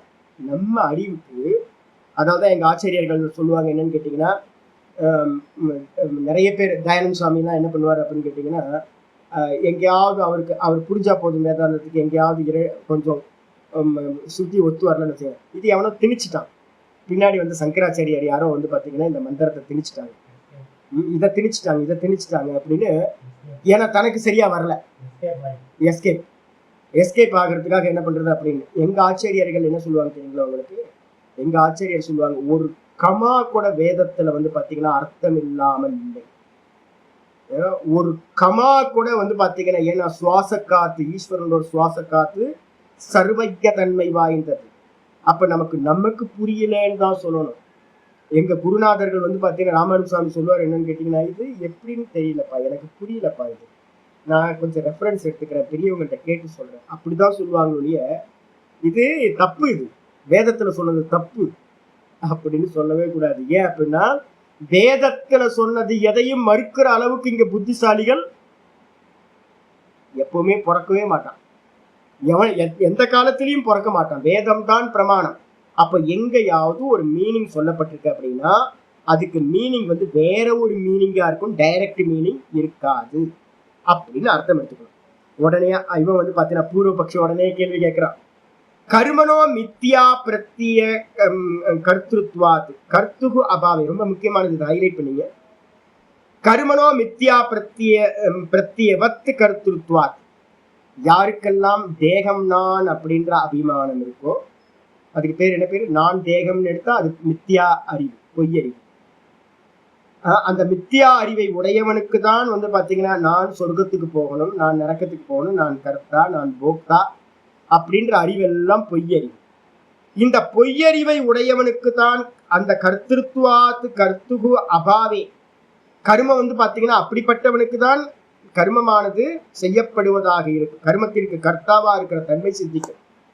மித்யா பிரத்யேவத், மித்யா பிரத்யேத்தை பொய்யறிவை உடையவனுக்கு கர்த்திருத்வாத்து கர்மனும், கர்மம் செய்யப்படுவதாக இருக்கிறது. யாருக்கெல்லாம் பொய்யறிவு இல்லையோ அவனுக்கெல்லாம் இந்த உலகத்துல எந்த கர்மமும் சித்திக்காது. அதனால்தான் வந்து ரமண பகவான் மாதிரி இருந்தவங்க எல்லாரும் எந்த கர்மத்திலும் ஈடுபட மாட்டாங்க. கர்மம் யாருக்கு செய்யப்படும் அப்படின்னா, நான் கர்த்தான்ற எண்ணம் இந்த தேகாதிகள்ல இருக்கிறவனுக்கு மட்டும்தான் கர்மம். தது அபாவே. ஒருவேளை வந்து பாத்தீங்கன்னா நான் கர்த்தான்ற எண்ணம் ஒருத்தருக்கு நீங்கி போச்சுன்னா கர்த்துகு அபாவே, கர்த்தான்னு ஒருத்தன் இல்லாம போயிட்டான் அப்படின்னா, ஸ்ருதேகே அப்பிரமாணியம் இதுச்சு. ஐயோ வேதம் வந்து பாத்தீங்கன்னா பிரமாணம் இல்லாம போயிடுமே. வேதத்துல எவ்வளவு மந்திரங்கள் இருக்கு அப்படின்னு கேட்டீங்கன்னா 80%, 80,000 மந்திரங்கள் கர்ம காண்டம், 16,000 மந்திரங்கள் உபாசனா காண்டம், அதுக்கப்புறம் 4,000 மந்திரங்கள் உபனிஷதங்கள் வேதாந்தம். அப்ப மெஜாரிட்டி எது? 80% பீப்புள் தான் வந்து மெஜாரிட்டி.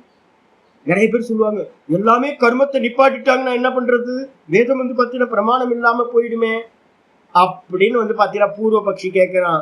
அப்ப கர்த்தா இல்லாம போயிட்டா வேதம் வந்து பாத்தீங்கன்னா பிரமாணம் இல்லாமல் போய்விடுமே அப்படின்னு கேட்டீங்கன்னா அதெல்லாம் ஒண்ணும் இல்லப்பா. ஏன் அப்படின்னா ஆச்சரியர் சொல்றாரு, பிரம்ம வித்யாயாம் அர்த்தவத்துவ உபபத்தேகே. இந்த வேதாந்தம், இந்த கர்மகாண்டம் எதுக்கு தெரியுங்களா? வேதத்துல நான் ஏற்கனவே பலமுறை சொல்லியிருக்கேன், எங்கேயாவது வீட்டுக்கு முன்னாடி ஒரு அரிசி மாவு கோலம் போட்டீங்கன்னா கூட அது எங்க லீட் பண்ணும் தெரியுங்களா உங்களுக்கு? மோட்சத்தை உத்தேசம் பண்ணி தான் பண்ணப்படும். ஒரு பூத்த யஜ்யம் பண்றீங்க அப்படின்னா ஒரு தண்ணி வைங்க, குருவிக்கு தண்ணி வைங்கன்னு சொன்னா அது குருவி வந்து பாத்தீங்கன்னா அழகா வந்து பாத்தீங்கன்னா குளிச்சுட்டு போகுது. 4-5 குருவி வந்து தும்னு எழுந்திரிச்சு குளிச்சுட்டு நல்ல நிம்மதியா ஆசுவாசப்படுத்திட்டு, மத்தியான நேரத்துல வெயில், சரியான வெயில், ஒரு 10 காக்காங்க வந்து அப்படியே சோர்ந்து போய் நின்று அந்த தண்ணியில தலையை முக்கி வந்து பாத்தீங்கன்னா குடிச்சிட்டு இருக்கு. பிரத்யட்சமா பாத்தீங்கன்னா ஜீவகாருண்யம்னு சொல்லிடுவீங்க. கோலம் போட்டீங்க அப்படின்னா ஜீவகாருண்யம், ஒரு எறும்பு வந்து சாப்பிட்டு போயிடும்னு சொல்லுவீங்க. ஆனா நல்லா தெரிஞ்சுங்க, வேதத்துல எந்த ஒரு காரியம் சொல்லப்பட்டிருந்தாலும் அதோட உத்தேசம் என்ன தெரியுங்களா? மோட்ச உத்தேசம். அப்ப கர்ம காண்டமும் கூட வந்து பாத்தீங்கன்னா எதுக்கு வந்து பாத்தீங்கன்னா அதோட பிரயோஜனம் என்ன அப்படின்னு கேட்டீங்கன்னா பரம பிரயோஜனம் மோட்சத்தை உத்தேசம் பண்ணிதான் வேதத்தோட முதல் மந்திரத்துல இருந்தே ஆரம்பிக்கும். இஷேத்வா அப்படின்னு வந்து பாத்தீங்கன்னா சுக்லயஜுர்வேதத்தோட முதல் மந்திரம் ஆரம்பிக்கிறதே அதுக்கு தாத்பரியம் வந்து பாத்தீங்கன்னா மோட்சத்தை கொடுக்கணும்ன்றதுதான். அப்போ பிரம்ம வித்யாயாம் அர்த்தவத்துவ உபபத்தேகே பிரம்ம வித்யால வந்து பாத்தீங்க அப்படின்னா இருக்கா? பிரம்ம வித்யா இருக்கா? ஆமா, பிரம்ம வித்யா இருக்கு. எங்க இருக்கு? வேதத்துல தான் இருக்கு. அப்ப பிரம்ம வித்யா வந்து பாத்தீங்கன்னா மோட்சத்தை கொடுக்கும்ல. ஆமா, அப்ப வந்து பிரமாணம் தானே. வேதம் வந்து பாத்தீங்கன்னா பிரமாணம் ஆயிடுது. இப்ப நான் எங்கேயாவது கண்டனம் பண்றோம் அப்படின்னா எங்க கண்டனம் பண்ணுவோம் அப்படின்னா மொத்த கர்மகாண்டத்தை நாங்க வந்து கர்மகாண்டத்தை கண்டனம் பண்ண மாட்டோம். வெறும் கர்மகாண்டம் தான் பிரமாணம்னு சொல்றான் பாருங்க ஊர்ல, அவனை நான் வந்து கண்டனம் பண்ணுவேன். இப்ப சங்கர மடம் இருக்குன்னு வச்சுங்களேன், சங்கர மடத்தை நான் கண்டனம் பண்ணுவேன்னா ஏன் கண்டனம் பண்றேன் அப்படின்னு கேட்டீங்கன்னா கர்மகாண்டம் போறதுனால கண்டனம் பண்ணல. அந்த இடத்துல ரெண்டு பார்ட்டை விட்டுட்டாங்க. சங்கர மடத்துல ஒரு பக்கம் என்ன பண்ணிட்டு இருக்கணும்? வைதிக ஹோமங்கள் நடந்துட்டு இருக்கணும், வைதிக கர்மங்கள் நடந்துட்டு இருக்கணும். இன்னொரு பக்கம் 40 வயசுக்கு மேல இருக்கிறவங்களுக்கு என்ன பண்ணிட்டு இருக்கணும்? உபாசனைகளை டீச்சிங் பண்ணிட்டு இருக்கணும். ஒரு பக்கம் மெடிடேஷன் போயிட்டு இருக்கணும். ஒரு பக்கம் வந்து பாத்தீங்கன்னா டெய்லி சங்கர பாஷ்யத்தை எடுத்து விசாரம் பண்ணிட்டு இருக்கணும், ஞான காண்டம் போயிட்டு இருக்கணும். இந்த 3ம் போச்சு அப்படின்னா வேதம் வந்து பாத்தீங்கன்னா பூரணம் ஆயிடுது. அப்ப வந்து பாத்தீங்கன்னா ஸ்லாக்கியம் ஆயிடுது. நீங்க இப்ப கர்மகாண்டிகள் என்ன பண்ணிட்டாங்க அப்படின்னு கேட்டீங்கன்னா வெறும் மந்திர பாகத்தை மட்டும் வந்து பாத்தீங்கன்னா ஸ்வீகாரம் பண்ணிட்டாங்க. மந்திர பிராமணத்தை மட்டும் ஸ்வீகாரம் பண்ணிட்டு ஆரண்யகத்தையும் இந்த ஞான காண்டம் உபனிஷதங்களையும் உதாசீனப்படுத்திட்டாங்க. இப்ப நம்ம கண்டனம் பண்ணுவோம்ல, எல்லாமே எதுக்கு அப்படின்னா மோட்சத்தை அடையிறதுக்கு தான்ப்பா எல்லாமே. நீங்க உபாசனையும் ஞானத்தையும் விட்டுட்டு வெறும் கர்மகாண்டத்தை பிரமாணமா வச்சுக்கிட்டீங்கன்னா இதைதான் கண்டனம் பண்றோம். ஆச்சாரியர் சொல்றாரு வேதத்துலதானே வந்து உபனிஷதங்கள் இருக்கு, பிரம்ம வித்யா எங்க இருக்கு? பிரம்ம வித்யா எங்க இருக்கு? வேதத்துலதான் இருக்கு. அப்ப வந்து பாத்தீங்க அப்படின்னா வேதத்துல பிரம்ம வித்யா இருக்கிறதுனால உபனிஷதங்கள் இருக்கிறதுனால வேதம் பிராமான்யம், வேதம் பிரமாணம். வேதம் இல்லாம வந்து பாத்தீங்கன்னா மோட்சம் கிடைக்காது. வேதம் இல்லாம மோட்சம்னா எந்த வேதம்? பிரம்ம வித்யா. உபனிஷத்து இல்லாம ஒருத்தருக்கு மோட்சம் கிடைக்காது. அதனால வந்து பாத்தீங்கன்னா பிரமாணம், மோட்சத்துக்கு பிரமாணம் எது? வேதம். அப்ப நாங்க எங்கெங்கெல்லாம் வந்து பாத்தீங்கன்னா வேதத்தை சொல்றோமோ மோட்சத்துக்கு சாதனம் வேதம் அப்படின்னு, அதெல்லாம் இந்த உபனிஷதங்களை பிரம்ம வித்யாவை சொல்றது. ஆச்சாரியர் சொல்ற உடனே பூர்வபக்ஷி கேட்கிறான், கர்ம காண்டத்தை கண்டனம் பண்ணீங்கல்ல, கர்ம விதி ஸ்ருதிவத், கர்ம விதி எல்லாம் வந்து பாத்தீங்கன்னா நீங்க கண்டனம் பண்றீங்களா சாமி? ஆமாம்மா கண்டனம் பண்றோம். எல்லா கர்ம காண்டத்தையும் திட்டுறோம், நிந்தனை பண்றோம், எல்லாம் பண்றோம்ல. ஆமா. அப்ப கர்ம காண்டம் வந்து பாத்தீங்கன்னா அது மாதிரியே பிரம்ம வித்யா ஸ்ருதேகே, பிரம்ம வித்யாவும் வேதமா இருக்கிறதுனால கண்டனம் பண்ணலாமா? நீங்க வேதமா இருக்க கர்ம காண்டத்தை கண்டனம் பண்ணீங்க அப்படின்னா கர்ம காண்டம் எங்க இருக்கு? வேதத்தோட பூர்வபாகம். அப்ப வேதத்தோட பூர்வபாகம் நீங்க கண்டனம் பண்றீங்கன்னா அதே மாதிரி பிரம்ம வித்யாவும் கூட வேதமா இருக்கிறதுனால, பிரம்ம வித்யாவும் கூட வேதமாக இருப்பதால் பிரம்ம வித்யாவும் உபனிஷதங்களும் கூட வந்து பாத்தீங்கன்னா கண்டனத்துக்குரியதுதான். அதுவும் பிரமாணம் இல்லை அப்படின்னு சொல்லலாமா? அப்படின்னா அப்பிராமான்ய பிரசங்க இதுச்சு, அதுவும் பிரமாணம் இல்லை அப்படின்ற தன்மை வந்துருமே அப்படின்னு பூர்வபக்ஷி கேட்டோன்னு என்ன ஆச்சாரியர் வந்து பாத்தீங்கன்னா அப்படி இல்லப்பா, ஏன் இல்லை அப்படின்னு நாளைக்கு நம்ம பார்ப்போம். டைம் ரொம்ப ஆயிடுச்சு. இதை பத்தி நம்ம கொஞ்சம் டீட்டெயிலா பேசணும். அப்ப இந்த முக்கியமான விஷயம் இது. ஆச்சாரியர் சொல்றாரு நம்ம பண்றது எல்லாம் எதுக்கு தெரியுங்களா? வேதம் என்ன பண்ணுச்சு அப்படின்னா ஒரு ஆளை ஸ்டெப் பை ஸ்டெப்பா மேல கொண்டுட்டு போறதுக்காக தான் வேதத்தோட அது. அதனாலதான் நான் என்ன பண்ணுவேன் அப்படின்னு கேட்டீங்கன்னா, ஐயோ நீங்க சங்கர மடங்கள்ல எல்லாம் வந்து பாத்தீங்கன்னா எவ்வளவு ஸ்ரத்தாளுக்கள் இருக்காங்க ஃபாலோ பண்றவங்க. அதுவும் நீங்க காஞ்சி மடத்துல வந்து பாத்தீங்கன்னா மகாபெரியவருக்கோட ஃபாலோவர்ஸ் வந்து பாத்தீங்கன்னா ஒரு சின்ன வீடியோ போட்டீங்கன்னா போதும், அவ்வளோ பேர் வந்து பாத்தீங்கன்னா அவங்களோட ரிவ்யூஸ் எல்லாம் பாத்தீங்கன்னா உருகி அவ்வளவு சிறந்தா. நான் என்ன கேட்கிறேன்னு கேட்டீங்கன்னா, ஏன்பா அவரை கரெக்டா வந்து லீட் பண்ணி கொண்டு போயிட்டு ஒரு 40 வயசுல அவனை அப்படியே திரிபதா காயத்ரி பத்தாதுப்பா, அது நித்திய கர்மகாண்டம். கர்மம் வந்து மெதுவா என்ன பண்ண அப்படின்னா பிராண உபாசனைக்கு வந்து சதுர்த்த பாதம்னு ஒண்ணு இருக்கு. பரோரசசே சாவதோம் அப்படின்னு சதுர்த்த பாதம் இருக்கு. அந்த சதுர்த்த பாதத்தை 40 வயசு ஆயிடுச்சா, பையன்லாம் வந்து காலேஜ் போக ஆரம்பிச்சிட்டானாவா, வந்து உட்கார் போதும். எத்தனை வருஷமா வந்து பார்த்தீங்கன்னா 7 வயசுல ஆரம்பிச்ச சந்தியாவந்தனத்தை, நித்திய கர்ம அனுஷ்டானத்தை எத்தனை வயசுல ஆரம்பிச்ச, 7 வயசுல. இப்போ வந்து 35 வருஷம் பண்ணியாச்சா, போதும் கர்மம் போதும், வா இதுக்கப்புறம் உபாசனையை பண்ணி நித்திய கர்மத்தை வந்து 108 ஜபத்தை பண்ணி உட்கார்ந்து மெடிடேட் பண்ணி சதுர்த்த பாதத்தை சொல்லித்தரேன் அப்படின்னு ஒரு பக்கம் சதுர்த்த பாதத்தை வந்து 40 வயசுக்கு மேல இருக்கிறவங்க எல்லாம் என்ன பண்ணிருக்கணும், உபாசனையை வந்து பிராண உபாசனை பண்ணி ஆரம்பிச்சிருக்கணும். காயத்ரி பிராணன்னு யாருக்கும் தெரியாது.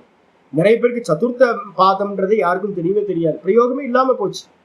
அது வந்து பாத்தீங்கன்னா கர்மத்தை காட்டிலும் வந்து பாத்தீங்கன்னா வித்யா ததாரோகந்தி, வித்யா ரொம்ப சிறப்பானது. வித்யா வீரியவத்தரம் பவதி, வித்யா வந்து பாத்தீங்கன்னா உபாசனைன்றது வந்து பாத்தீங்கன்னா ரொம்ப வீரியமானது, சொர்க்கத்தை தாண்டி போகக்கூடியது. சொர்க்கத்திலேயே டிராப் அவுட் ஆயிட்டீங்கன்னா அதுக்கு மேல யார் போவா? அப்ப வந்து பாத்தீங்கன்னா உபாசனையை சொல்லி கொடுக்கணும். அதுக்கப்புறம் ஒரு 55 வயசு, ஒரு 10-15 வருஷம் உபாசனையை பண்ணிக்கிட்டே இருக்கு.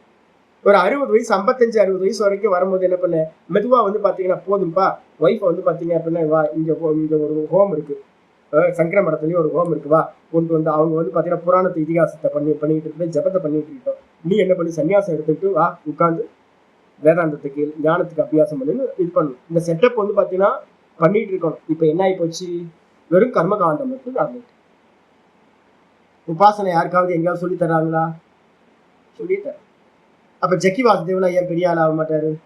நீங்க வைதிகத்தை சொல்லாம விட்டீங்கன்னா அவைதிகம் வந்துருமா? வைதிகத்தை விட்டுட்டீங்கன்னா நம்மள்ட்ட இல்லாத மெடிடேஷன் மெத்தடா வந்து பார்த்தீங்கன்னா விபாசனால வந்து பௌத்த மதத்தை சொல்லி தர முடியும். நம்மள்ட்ட இருக்க உபாசனை இல்லாத உபாசனையா வந்து பாத்தீங்கன்னா ஜக்கி வாசுதேவோ இல்லை வேற யாரும் சொல்லி தர முடியும்? நமக்கு வேதத்துல என்ன குறை இருக்குன்னு நினைக்கிறீங்க நீங்க? விட்டுட்டோம். கர்ம காண்டத்தோட நம்ம என்ன பண்றோம், வேதத்தை முடிச்சுக்கிட்டோம். அதுக்கப்புறம் வந்து சொல்லி கொடுக்க வேண்டியதை சொல்லி கொடுக்காம விட்டுட்டோம். இதைதான் ஆச்சாரியர் என்ன பண்ணுவார், கண்டனம் பண்ணுவார். ஆச்சாரியரோட பார்வையில, நம்ம அத்வைதிகளோட பார்வையில பூரண வேதமும் பிரமாணம். மனசுல வச்சுங்க, பூரண வேதம். கர்மகாண்டத்தை மட்டும் பிரமாணம் எடுத்தா தலையில தட்டுவோம். கர்மகாண்டம் மட்டும் பிரமாணம் இல்ல, வேதத்துல இருக்கிற ஒவ்வொரு எம்எம்மும் ஒரு கமாவும் பிரமாணம். ஆனா அது எதுக்காக அப்படின்னு கேட்டீங்கன்னா மோட்சத்தை நோக்கி கொண்டு போறது. நீ கர்மத்திலே நின்றுட்ட அப்படின்னா கீழான பலன் மட்டும்தான். அந்தம் தம பிரவிசந்தி ஏ வித்யாம் உபாசத்தே, ஈஷாவாசியத்துல முதல் மந்திரமே சொல்லுது, நீ கர்மத்திலேயே நின்றுட்ட அப்படின்னா கருகும்னு ஒரு இருட்டறையில போய் நுழைஞ்சிருவ, அஜ்ஞான லோக்கத்துல போய் பிரவேசம் பண்ணுவேன்னு சொல்லுது. அப்ப வந்து பாத்தீங்க அப்படின்னா கர்மத்தோட உபாசனையை ஆட் பண்ணுதுன்னு சொல்லுது. முதல் உபநிஷத்தை தான் சொல்லுது, கர்மத்தை மட்டும் பண்ணாத, கூடவே என்ன பண்ணு, உபாசனையை ஆட் பண்ணிக்கும். தயிர் சாப்பிட்டா என்ன ஆகும் அப்படின்னு கேட்டீங்கன்னா ஜலதோஷம் பிடிக்கும், கஃபம் கட்டும். அப்ப என்ன பண்ணணும், அது கூட வந்து சர்க்கரையை சேர்த்த அப்படின்னா கஃபம் கட்டாது. அதே மாதிரி கர்மத்தை பண்ணும்போது கூடவே என்ன பண்ணிக்கோ, உபாசனையை ஆட் பண்ணிக்கோ. சாஸ்திரம் சொல்லுது, விட்டுட்டோம். கர்மகாண்டத்தை மட்டும் பண்ணிக்கிட்டே போறோம். அப்ப வந்து பாத்தீங்கன்னா ஞானத்தை நிறைய கடப்பாட்டிகள் 70 வயசு 80 வயசு 90 வயசு ஆகி கூட கடப்பாட்டிகளுக்கு வந்து ஞானமே வர மாட்டேங்குது. சாஸ்திர அத்தியனமே வேதாந்த அத்தியனமே இல்லாம போச்சு. 80-90 வயசு வரைக்கும் ஆசுப்தே ராமிருதேர் காலம் வேதாந்த சிந்தையா நயத்து நம்ம சொல்றோம். கர்மகாண்டி என்ன சொல்லுவா அப்படின்னு கேட்டீங்கன்னா யாவஜீவம் யாவஜீவம் அக்னிகோத்திரம் ஜுகியா, எது வரைக்கும் ஜீவனம் இருக்கோ அது வரைக்கும் அக்னிகோத்திரத்தை பண்ணிக்கிட்டே இரு அப்படின்னு. அப்ப இப்ப இந்த ஜென்மம் ஃபுல்லா அக்னிகோத்திரமே பண்ணிக்கிட்டு இருந்து கர்மகாண்டத்திலேயே பண்ணிட்டு இருந்தா அப்ப ஞானத்துக்கும் உபாசனைக்கும் யார் வருவா, யார் சொல்லி தருவா? அப்ப வந்து பாத்தீங்கன்னா எல்லாம் விட்டு போச்சு. அப்ப நம்ம எங்கேயாவது கர்மகாண்டத்தை இது பண்றோம் அப்படின்னா கர்மகாண்டம் மட்டும் போதும்னு நினைச்சாதான் அது தவறு. வேதத்தோட பூர்வபாகம் எல்லாமே நமக்கு அதிகாரித்துவத்தை உண்டு பண்றது. ஒரு 35 வயசு வரைக்கும் 40 வயசு வரைக்கும் வந்து என்ன வேணா கேட்டுக்கோ, காமியத்தை கேட்டுக்கோ நல்லா. 40 வயசு வரைக்கும் வரும்போது வந்து பாத்தீங்கன்னா நிஷ்காமியத்தை, மடங்கள் எல்லாத்துலயும் என்ன இருந்திருக்கணும், நிஷ்காமம் வச்சிருக்கணும். ஈஸ்வர பிரீத்தியத்தை தவிர்த்து வேற எதுவுமே பண்ணக்கூடாதுன்னு வச்சிடணும்.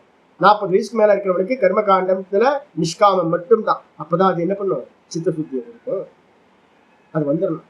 அப்ப வந்து பாத்தீங்கன்னா வேதத்தோட பூர்வபாகம் எதுக்கு அப்படின்னா அதை நிஷ்காமியமா பண்ணீங்கன்னா சித்த சுத்தி கிடைக்கும்.